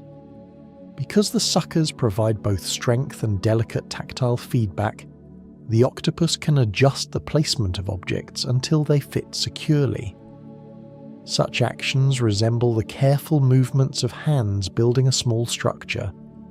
In addition to tool use and den construction, octopuses sometimes display behaviors that researchers describe as play. Play behavior is usually associated with mammals, such as dolphins or primates, where young animals interact with objects in ways that appear to serve no immediate practical purpose. Yet similar actions have occasionally been observed in octopuses kept in aquariums. In controlled environments where food is readily available and predators are absent, some octopuses spend time interacting with objects placed in their tanks.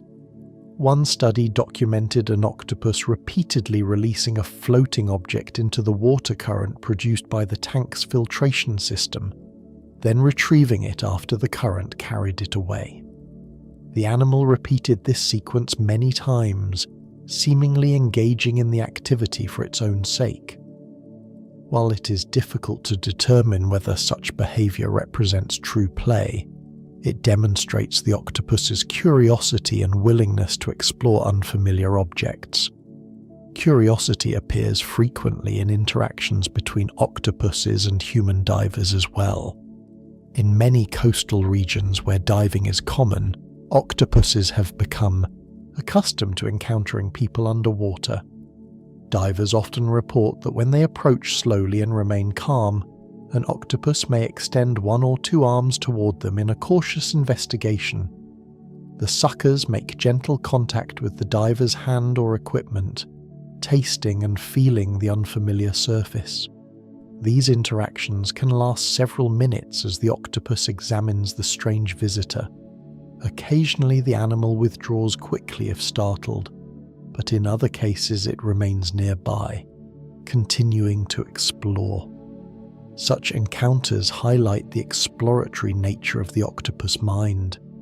The animal is not merely reacting defensively, but appears interested in understanding what it has encountered. The ability to investigate unfamiliar objects and adjust behavior accordingly may play an important role in the octopus's survival. The ocean floor is a dynamic environment where new objects appear constantly. Pieces of driftwood, shells carried by currents, and fragments of coral all become potential features of the landscape. An animal that can recognize which of these objects might serve as shelter or camouflage gains an advantage over those that ignore them. Problem solving in the wild often takes subtle forms. An octopus searching for a den might inspect several crevices before selecting one that provides the best protection. If the entrance is too wide, the animal may block part of it with rocks. If the interior space is too exposed, it might rearrange shells or debris to create a more secure hiding place. These decisions require the octopus to evaluate its surroundings and adjust its actions accordingly. Over time, such behaviors have convinced many researchers that the octopus possesses a level of behavioral flexibility rare among invertebrates. Instead of relying solely on fixed patterns of instinct, it appears capable of exploring options and responding creatively to new situations. For most of its life, an octopus exists alone. Across reefs, rocky coastlines, and sandy plains of the ocean floor, individuals occupy small territories that they defend quietly but firmly from others of their kind. Unlike dolphins that travel in pods, or fish that move in coordinated schools, octopuses rarely share space with one another for long. Their world is largely solitary, each animal navigating its own patch of ocean, hunting, hiding, and exploring with little direct contact with neighbours. This solitary existence makes the intelligence of the octopus particularly intriguing. Many of the animals we recognise as highly intelligent, primates, elephants, whales, certain birds, live in complex social groups. Their intelligence appears closely tied to cooperation, communication, and the need to understand the behaviour of others. For octopuses, the situation is entirely different. They possess sophisticated problem-solving abilities and flexible behaviour, yet they do not rely on social structures in the way many other intelligent animals do. The ocean floor offers plenty of space, but suitable shelters can be limited. Octopuses often establish dens inside crevices among rocks or coral, locations that provide protection from predators and a safe place to rest. Once a den is established, the octopus tends to remain nearby, returning to the same location after hunting excursions. Over time, the area around the den may accumulate piles of shells from prey the octopus has consumed. These shells form scattered mounds that sometimes mark the territory of a particular individual. When another octopus approaches this space, the reaction can be immediate. The resident octopus may raise its body slightly, changing colour and posture in a display that signals warning. Arms may spread outward while the skin darkens, a visual message that the territory is occupied. If the intruder continues to move closer, the confrontation may escalate into direct aggression. Octopuses can grapple with one another using their arms, pushing and pulling in an attempt to drive the other away. These encounters rarely last long. Often, one animal retreats quickly once the resident asserts dominance. The confrontation ends, and the defeated octopus glides away across the seabed in search of another shelter. Such interactions highlight how territorial these animals can be. The ocean floor is not a place where octopuses gather peacefully in groups. Instead, each individual tends to maintain a certain distance from others, reducing competition for food and shelter. The solitary lifestyle also reflects the way octopuses hunt. Their prey, crabs, shellfish, and small fish, is scattered across the environment rather than concentrated in large clusters. Hunting alone allows an octopus to move quietly and avoid attracting attention from both predators and competitors. Yet despite this generally solitary pattern, the lives of octopuses do intersect on rare occasions. The most important of these encounters occurs during mating. For an octopus, reproduction is one of the few times when two individuals deliberately approach one another. Even this interaction can be cautious. The male octopus typically approaches slowly, extending a specialized arm known as the hectocotylus toward the female. This arm is adapted to transfer packets of sperm into the female's mantle cavity. The process requires careful positioning because female octopuses can be aggressive toward males, particularly if they interpret the approach as a threat. In some cases, the male maintains a safe distance, stretching the hectocotylus across the gap rather than moving too close. Once the transfer is complete, the male usually departs quickly. The interaction may last only minutes, and afterward the two animals separate, returning to their solitary routines. For many years, scientists assumed that this brief encounter represented the only meaningful interaction between octopuses. The idea of multiple octopuses sharing the same space seemed unlikely given their territorial behaviour. But in recent years, researchers studying coastal waters in Australia made an unexpected discovery that challenged this assumption. While surveying a region of the seafloor in Jervis Bay, scientists noticed an area where numerous octopuses appeared to be living unusually close to one another. The site contained clusters of shells and debris surrounding several dens, each occupied by an individual octopus. At first, the researchers suspected that the animals had simply gathered around a particularly good food source, but further observation revealed something more complex. The octopuses were interacting frequently, sometimes displaying aggression, but at other times tolerating each other's presence at distances that would normally provoke conflict. The researchers began referring to the site as Octopolis. Over time, they documented a variety of behaviours taking place there. Some octopuses guarded their dens carefully, raising their bodies and spreading their arms when neighbours ventured too close. Others appeared more tolerant, occasionally passing near one another without confrontation. In some instances, individuals even displaced one another from dens, creating a shifting arrangement of occupants across the site. Later studies revealed a second location with similar characteristics, which researchers informally named Octlantis. Like Octopolis, this area contained multiple dens clustered within a relatively small region of the seabed. Shells and debris formed mounds around the entrances, evidence of long-term occupation by several octopuses living in close proximity. The discovery of these sites raised fascinating questions about octopus behaviour. Were these locations evidence of a primitive form of social living? Or were they simply the result of environmental factors forcing animals into closer quarters than usual? One explanation suggests that the mounds of shells created by feeding octopuses gradually formed a kind of artificial reef structure. As shells accumulated over time, they provided new hiding places that attracted additional individuals. The presence of abundant prey in the area may have further encouraged octopuses to settle nearby despite the increased competition. Even in these unusual settings, however, octopuses did not behave like animals in organized groups. Aggressive displays remained common, and individuals frequently competed for the best dens. Yet the fact that they tolerated each other's presence at all suggests a level of behavioral flexibility that had not been fully appreciated before.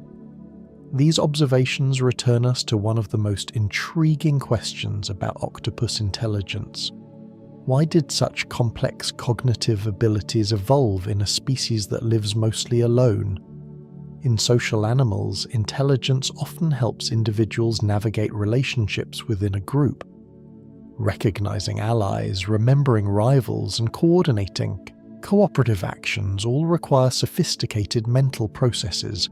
Octopuses, by contrast, spend most of their lives without companions. Their intelligence must serve different purposes. One possibility is that the complexity of the octopus's physical environment has played a role. The ocean floor is a constantly changing landscape filled with hiding places, obstacles, and opportunities. Navigating this environment requires memory, exploration, and flexible problem-solving.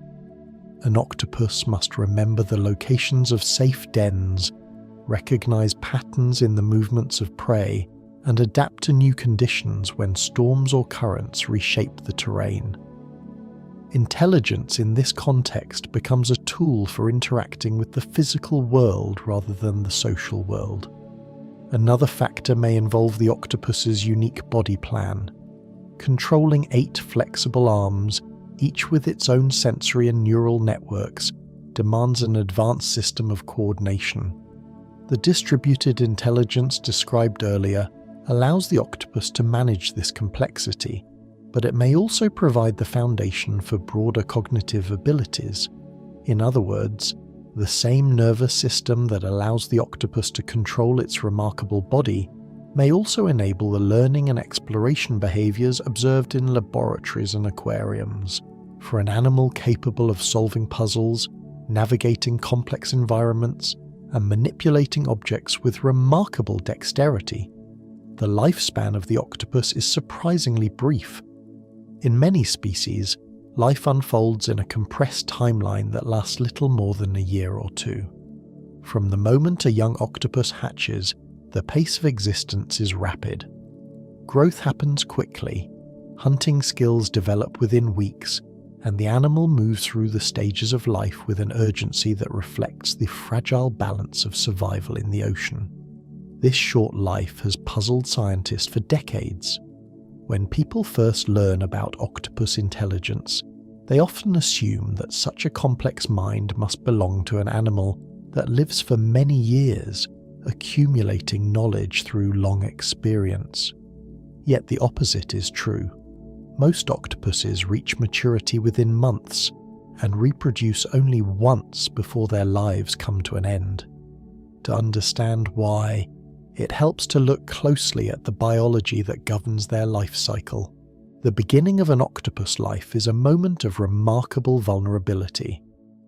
After fertilization, the female lays hundreds or sometimes thousands of tiny eggs, attaching them in clusters to the ceiling or walls of her den. Each egg resembles a small translucent capsule containing the developing embryo. Over the following weeks or months, depending on the species and water temperature, the embryos slowly transform into miniature octopuses. Inside each egg, the young animal develops arms, eyes, and the basic body structure that will guide its future. When the eggs finally hatch, the young octopuses enter a world filled with danger. In many species, the hatchlings are no larger than grains of rice. They drift in the water column as part of the planktonic community, carried by currents through open water. At this stage, they are exposed to countless predators. Fish, jellyfish, and other marine animals feed readily on tiny drifting creatures, and only a small fraction of hatchlings survive long, enough to reach the seafloor. For those that do survive, growth becomes the next priority. Octopuses are among the fastest growing animals in the ocean. Given enough food, they can increase their body mass dramatically within a short time. A hatchling that begins life barely visible to the human eye may reach the size of a fist within a few months. This rapid growth is fueled by an intense appetite. Young octopuses hunt constantly, capturing small crustaceans and other prey, while gradually learning the skills that will define their adult lives. As they grow larger, their hunting techniques become more refined. The camouflage abilities described earlier develop into sophisticated patterns. Arms gain strength and coordination. The nervous system continues maturing, allowing the animal to respond more effectively to the challenges of the environment. Eventually, the octopus reaches sexual maturity. For many species, this milestone occurs within a year of hatching. At this stage, the life cycle begins to shift toward its final phase, reproduction. The reproductive biology of octopuses is unlike that of many other animals. Instead of reproducing repeatedly over the course of a long life, most octopus species follow a strategy known as semal parity. This means they reproduce only once. All of the energy accumulated during growth is eventually directed toward a single, reproductive event. For the male octopus, the process begins when he encounters a female. Using the specialized arm known as the hectocotylus, he transfers packets of sperm into the female's mantle cavity. Once the transfer is complete, the male typically departs. In many species, he dies within weeks or months afterward. The female's story unfolds differently. After receiving the sperm, she eventually selects a suitable location for her eggs, usually within a sheltered den. There, she begins the process of laying them, attaching each egg carefully to the surface above. The number of eggs varies widely between species. Some octopuses lay a few dozen relatively large eggs, while others produce thousands of smaller ones. Once the eggs are in place, the female begins a period of intense parental care. She remains with the eggs constantly, guarding them from predators and keeping them clean. Using gentle movements of her arms, she brushes away debris and parasites that might threaten the developing embryos. She also circulates water across the eggs to provide oxygen, fanning them continuously with rhythmic motions. During this time, the female rarely leaves the den. Her entire focus becomes the protection of the eggs. In many cases, she stops feeding altogether. Weeks pass, sometimes months, as the embryos continue developing within their delicate capsules. Observers have often described the dedication of brooding female octopuses as one of the most striking examples of parental care among marine invertebrates. Yet behind this devotion lies a biological process that ultimately leads to the mother's decline. The key to understanding this transformation lies in a small but powerful organ within the octopus brain known as the optic gland. For many years, scientists suspected that this gland played a role in reproduction, but its full significance remained unclear. In the 1970s, researchers conducted a series of experiments that revealed something extraordinary. They discovered that after reproduction begins, the optic gland releases hormones that trigger a dramatic sequence of physiological changes in the female octopus. These changes affect both behavior and metabolism. One of the first signs is a gradual loss of appetite. Even if food is available nearby, the brooding female often ignores it, remaining focused on her eggs. Over time, her condition begins to deteriorate. The muscles weaken, the skin may lose its healthy appearance, and movements become slower. In some cases, the female begins engaging in unusual behaviors, such as grooming herself excessively or damaging her own arms. These changes are not the result of starvation alone. They appear to be part of a programmed process triggered by the optic gland. When researchers surgically removed the optic gland from brooding females in controlled experiments, the results were surprising. Without the gland, the females resumed normal feeding behavior and sometimes survived far longer than they otherwise would have. This discovery suggested that the gland acts as a biological switch, initiating the final stage of the octopus life cycle after reproduction has begun. Why would evolution produce such a dramatic and seemingly self-destructive process? One theory suggests that this programmed decline prevents adult octopuses from competing with their own offspring for food. By dying shortly after reproduction, the parent ensures that resources remain available for the next generation. Another possibility involves the energetic cost of producing and protecting eggs.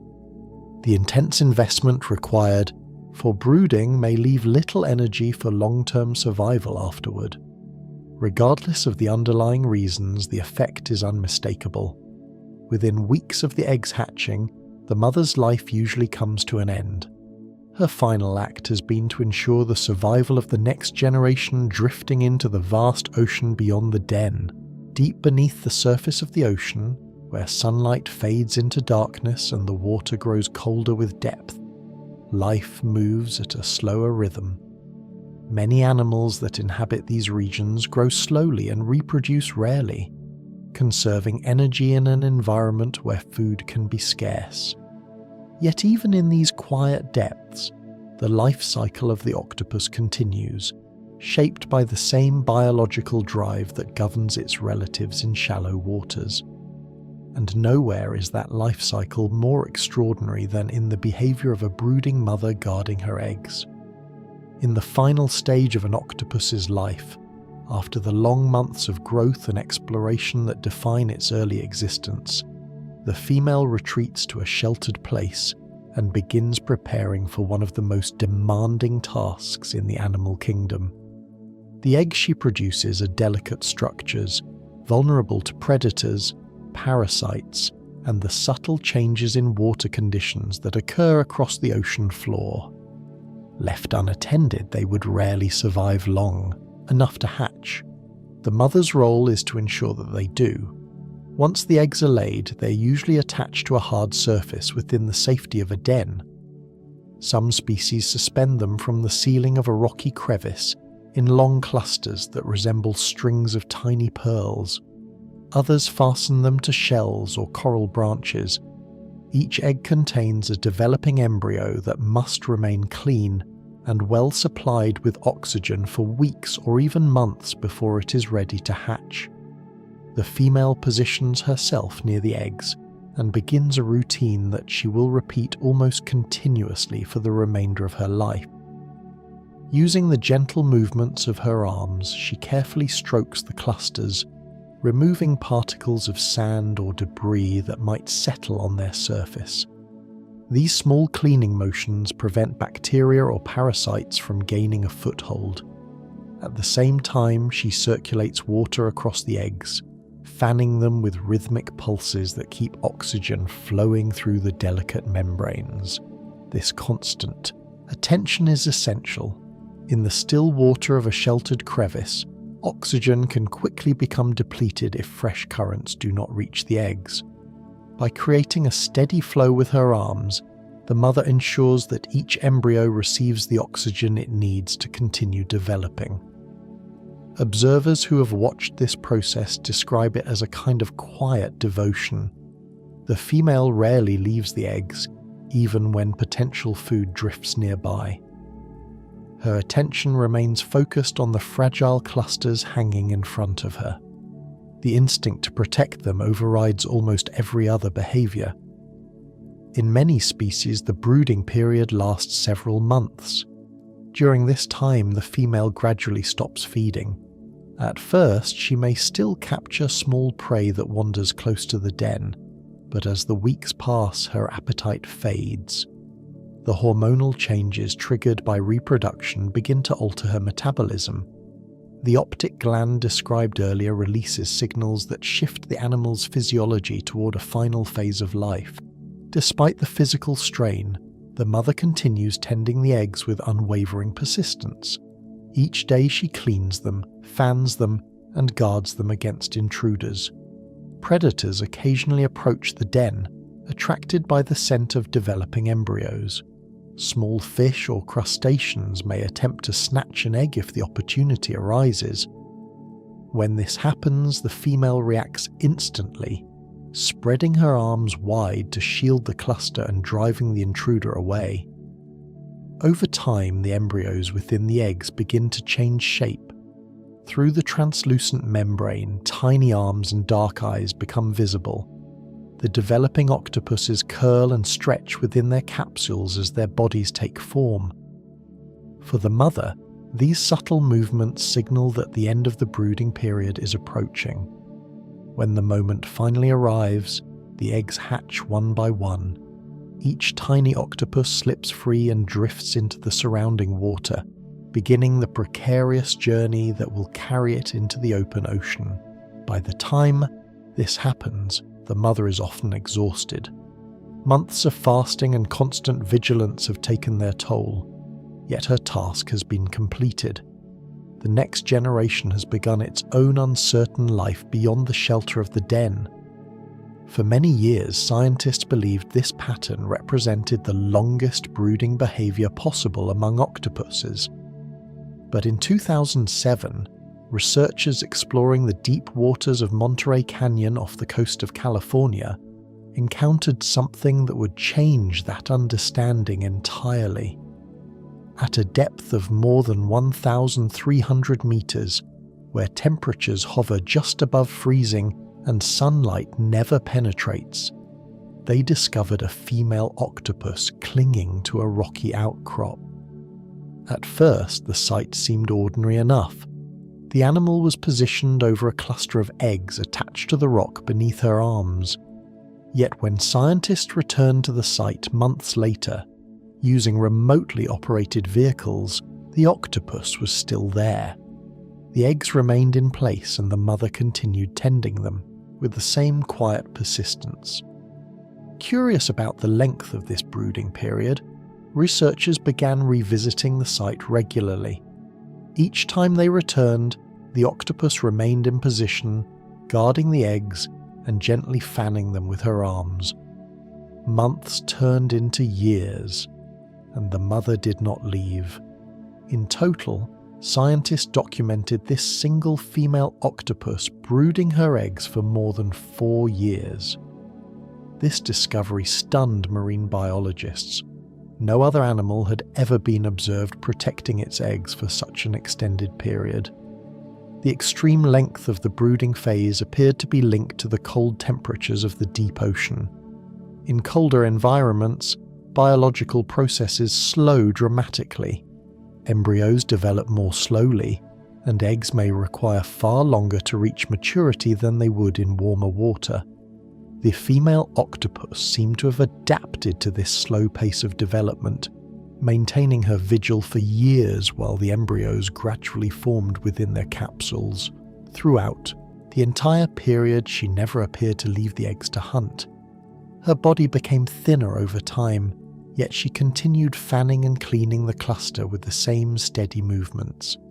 When the eggs finally hatched, the tiny octopuses emerged fully formed, ready to begin life on the seafloor rather than drifting as plankton in the open water. This long brooding period may provide an important advantage. By developing slowly in the safety of the egg, the young octopuses are larger and better prepared to survive once they hatch. In the harsh conditions of the deep sea, where food can be scarce and predators lurk in the darkness, this extra preparation may significantly improve their chances of survival. The mother, however, pays the ultimate price for this dedication. By the time the eggs hatch, her energy reserves are nearly exhausted. Like many other octopuses that reproduce only once, she will not live long afterward. Her life has culminated in the protection of the next generation, ensuring that the lineage continues even in the most remote regions of the ocean. Long after the eggs hatch and the young octopuses drift or crawl into the vastness of the ocean, the story of their species continues in places humans have only begun to explore. Most people imagine octopuses living among coral reefs or hiding in rocky tide pools along familiar coastlines. Those environments certainly hold many species, but they represent only a small portion of the octopus world.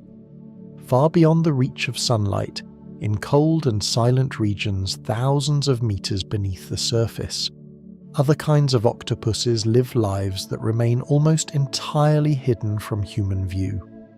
The deep ocean is the largest habitat on Earth, covering more than half the planet's surface and extending downward into darkness where pressures rise to extraordinary levels. Temperatures hover near freezing, and food arrives only occasionally in the form of drifting organic particles or the remains of animals sinking from above. In this environment, survival requires special adaptations. The octopuses that live here have evolved bodies and behaviors quite different from their shallow water relatives. One of the most recognizable deep-sea species is the Dumbo octopus, a small creature whose gentle appearance has captured the imagination of many researchers. Its name comes from a pair of large fins that extend from the sides of its mantle, resembling the oversized ears of a cartoon elephant. These fins move slowly as the animal glides through the water, allowing it to hover gracefully above the sea floor. Unlike many octopuses that crawl among rocks using their arms, the Dumbo octopus spends much of its life swimming through the deep ocean. The arms themselves are connected by a thin web of skin, forming a structure that resembles a soft umbrella. When the octopus spreads this webbing, the arms extend outward like spokes, helping the animal maneuver gently through the water column. Its movements are calm and deliberate, more like drifting than active swimming.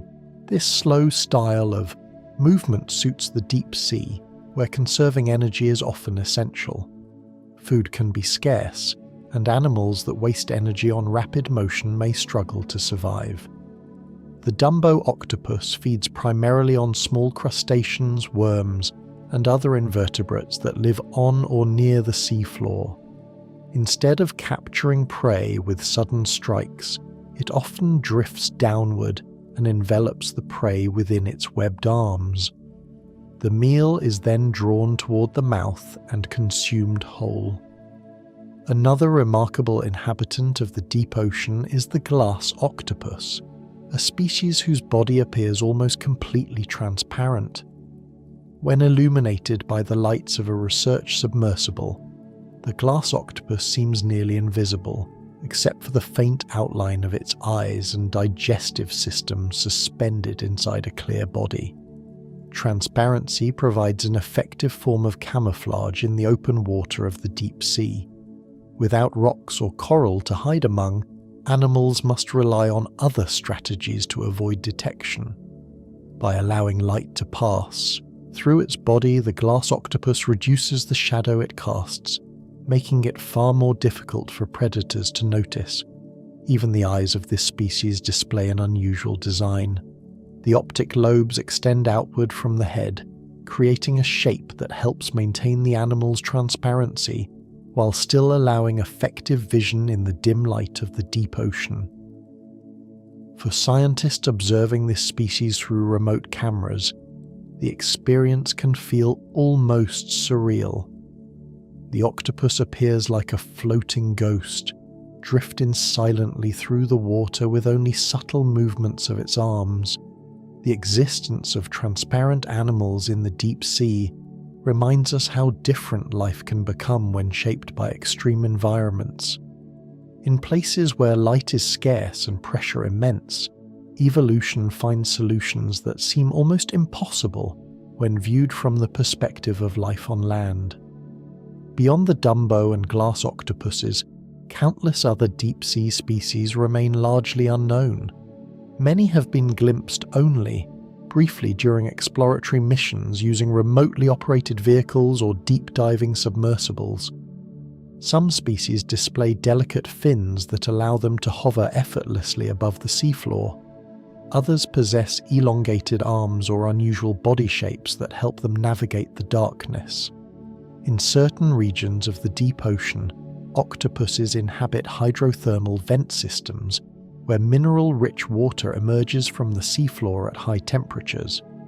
These vents create small oases of life in an otherwise sparse environment. Microorganisms thrive there, forming the base of food chains that support shrimp, worms, and other animals. Octopuses that venture near these vents benefit from the increased availability of prey. But living near hydrothermal vents also requires tolerance for rapidly changing temperatures and chemical conditions. Each species that inhabits these environments represents another example of how flexible the octopus body plan can be. Despite decades of exploration, the deep ocean remains one of the least understood habitats on Earth. Only a small fraction of the seafloor has been directly observed by scientists. Every time a new expedition descends into unexplored regions, cameras often reveal creatures that have never been seen before. Among them are frequently new species of octopus, each adapted to a particular niche within the vast underwater landscape. Some researchers believe that hundreds of octopus species may still await discovery. Because these animals often live in remote or inaccessible areas, encountering them can require specialized equipment capable of withstanding enormous pressures. Even when scientists do encounter deep-sea octopuses, studying them in detail presents unique challenges. Bringing a deep-sea animal to the surface can expose it to conditions very different from those in its natural habitat. The sudden drop in pressure and change in temperature may affect its physiology. For this reason, much of what we know about deep-sea octopuses comes from observations made directly in their environment using remotely operated vehicles equipped with cameras and robotic arms. These technologies allow scientists to watch animals behaving naturally without disturbing them. Through such observations, researchers have learned that deep-sea octopuses often display the same quiet curiosity seen in their shallow water relatives. When a robotic vehicle approaches, the octopus may extend its arms cautiously toward the unfamiliar object, touching the equipment with its suckers as though investigating a strange visitor in its world. In these moments, the connection between shallow and deep environments becomes clear.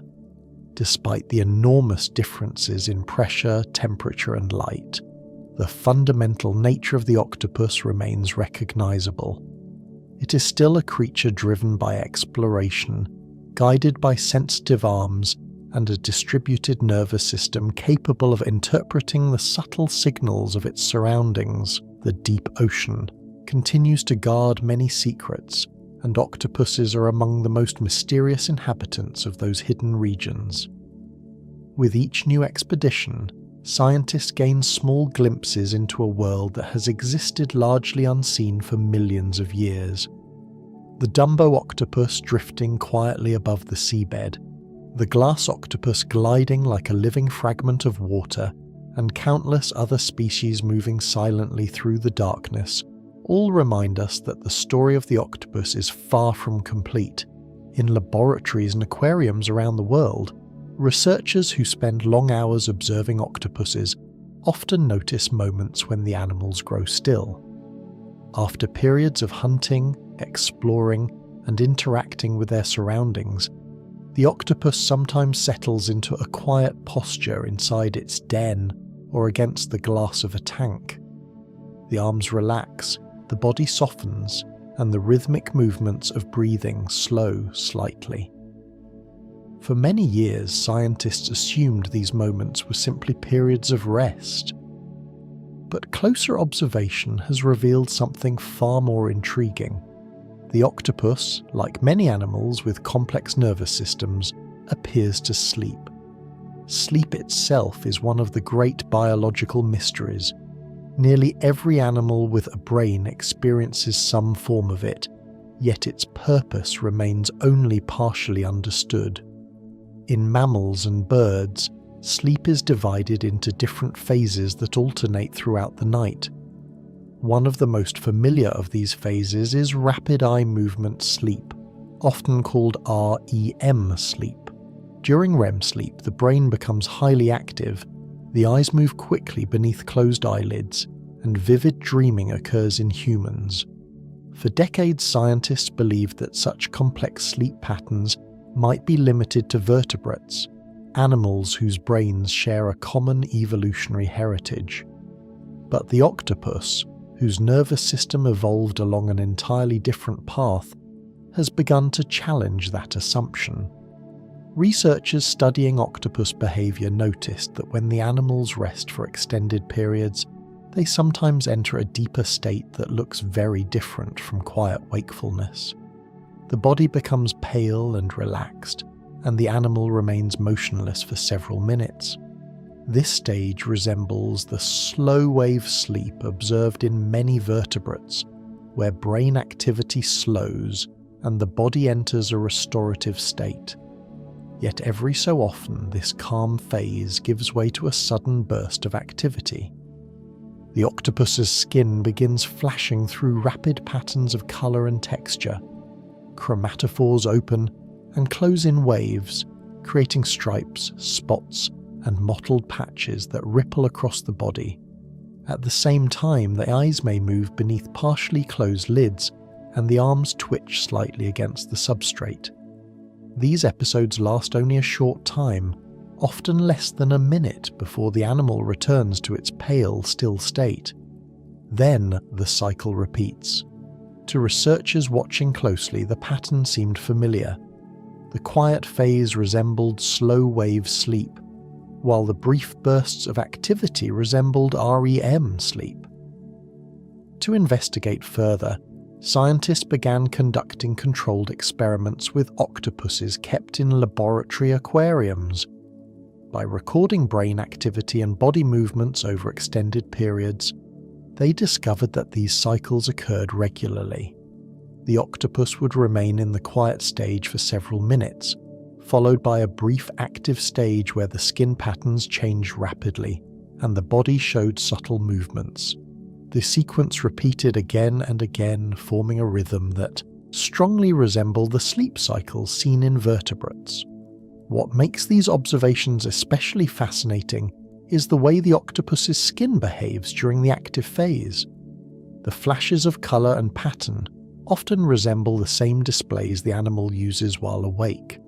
For example, the skin may briefly produce the mottled pattern used for camouflage against rocks, then shift into darker bands associated with defensive displays.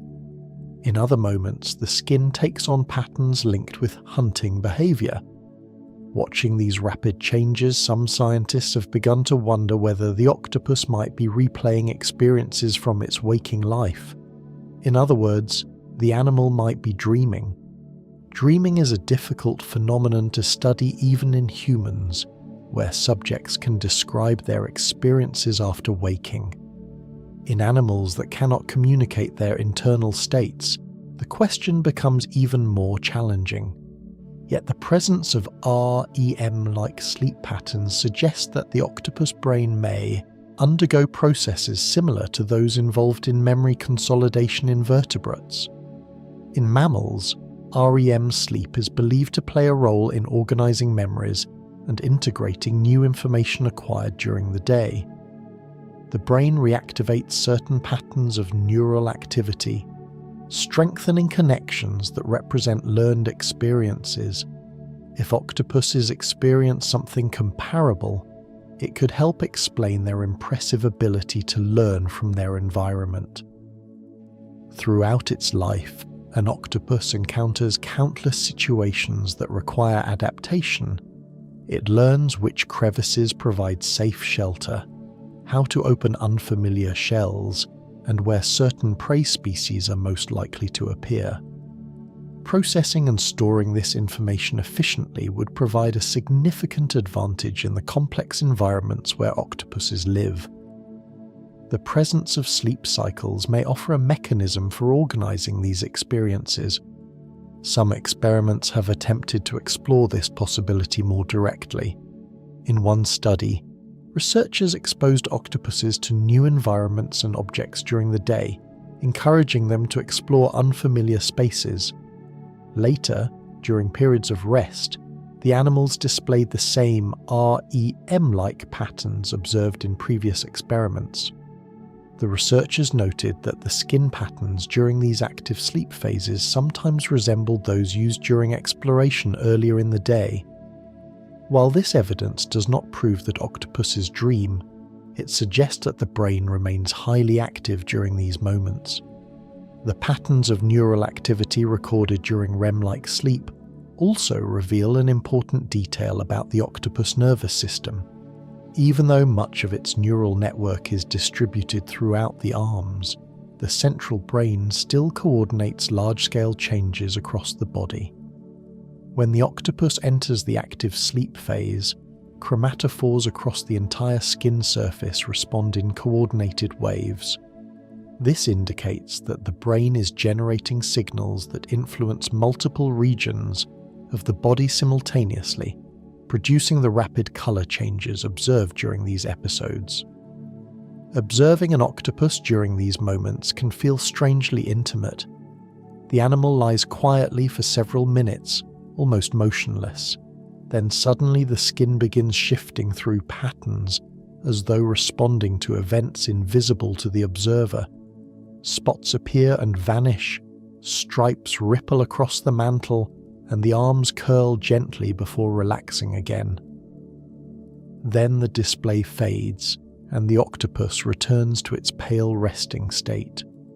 These cycles continue throughout the period of rest, suggesting that the brain is passing repeatedly between different modes of activity. For scientists interested in the nature of consciousness, these discoveries open intriguing possibilities. Octopuses evolved intelligence independently from vertebrates, yet their brains display patterns of activity that resemble those associated with sleep, and possibly dreaming in animals with very different nervous systems. This convergence hints that certain aspects of cognition may arise whenever brains reach a sufficient level of complexity, regardless of their evolutionary origins. It suggests that the processes involved in memory, learning, and perhaps even subjective experience may not be unique to one branch of the animal kingdom. Instead, they may represent solutions that evolution discovers repeatedly when confronted with the challenge of processing information in a dynamic world. Watching an octopus resting quietly in its den, the arms loosely curled and the skin shifting through subtle waves of colour, it becomes easier to imagine that something more is happening beneath the surface. The same brain that solves puzzles, explores unfamiliar objects, and navigates the intricate landscape of the ocean floor may also spend part of its life in states of internal reflection that resemble the dreams of other animals. Across the long history of life on Earth, intelligence has appeared only a handful of times in ways that scientists can easily recognize. Most of the animals we associate with complex thinking share a familiar structure: a backbone, a centralized brain, and a social way of life that rewards cooperation and communication. Dolphins, elephants, primates, certain birds. These animals seem to follow variations of the same evolutionary blueprint. Their intelligence developed within bodies built around skeletons and brains concentrated inside protective skulls. When we compare those animals with ourselves, the similarities are easy to understand. The octopus stands entirely outside that pattern, its lineage separated from the ancestors of vertebrates more than 500 million years ago, long before fish, reptiles, or mammals ever appeared. Everything about its body reflects that distant evolutionary path. It has no bones, no spine, no rigid structure defining its shape. Instead, it moves through the world as a living network of muscle and nerve tissue, guided by a nervous system that spreads intelligence throughout the body rather than concentrating it in a single place. From the perspective of human biology, the octopus is almost unrecognizable as a thinking creature. And yet, when we observe how it behaves, the signs of intelligence are impossible to ignore. Over the course of this journey through the octopus world, we have seen how its life unfolds in ways both familiar and strange. It begins as a tiny drifting hatchling, carried by currents through a vast ocean filled with danger. If it survives those early days, it grows quickly, learning to hunt, explore, and navigate the complex terrain of the seafloor. Along the way, it develops skills that reveal a mind capable of adapting to new situations. It opens jars in laboratory experiments, escapes aquariums through narrow gaps, and manipulates objects in ways that suggest curiosity rather than simple instinct. These behaviors emerge from a body unlike that of any vertebrate. Each arm contains its own clusters of neurons, capable of sensing, exploring, and responding to the environment with a degree of independence. Instead of commanding every movement directly, the central brain coordinates a system where intelligence flows outward into the limbs. The octopus does not merely control its arms, it thinks through them. This distributed nervous system creates a style of interaction with the world that feels almost alien. An octopus exploring a rock crevice gathers information simultaneously through sight, touch, and taste. The suckers lining its arms detect chemical signals left behind by prey, while the eyes track movement and shadows. In that moment, the animal experiences its surroundings not through a single viewpoint, but through a network of sensors spread across its entire body. The ocean becomes a place filled with subtle patterns, faint traces of scent, variations in texture, shifts in light that the octopus interprets with remarkable sensitivity. Even its skin participates in this interaction. The chromatophores, iridophores, and papillae that allow the octopus to change colour and texture are not simply decorative features. They form part of a communication system linking perception and appearance. When the octopus sees a rocky surface or senses danger nearby, signals pass rapidly through the nervous system, triggering patterns of colour and shape that transform the body's outline. Camouflage becomes an extension of perception, allowing the animal to disappear into its surroundings almost instantly. In some species, this ability evolves into something even more extraordinary. The mimic octopus, for example, does not merely blend with rocks or sand. It imitates other animals, lionfish, sea snakes, flatfish, borrowing their forms to deceive predators. In these moments, the octopus becomes an actor on the ocean floor, adopting identities that change depending on the situation. The transformation is so convincing that even experienced divers can struggle to recognize what they are seeing. Beneath these displays lies a mind capable of learning and remembering.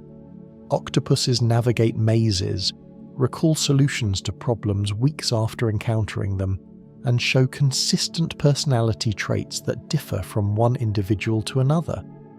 Some approach unfamiliar objects eagerly, while others remain cautious and reserved.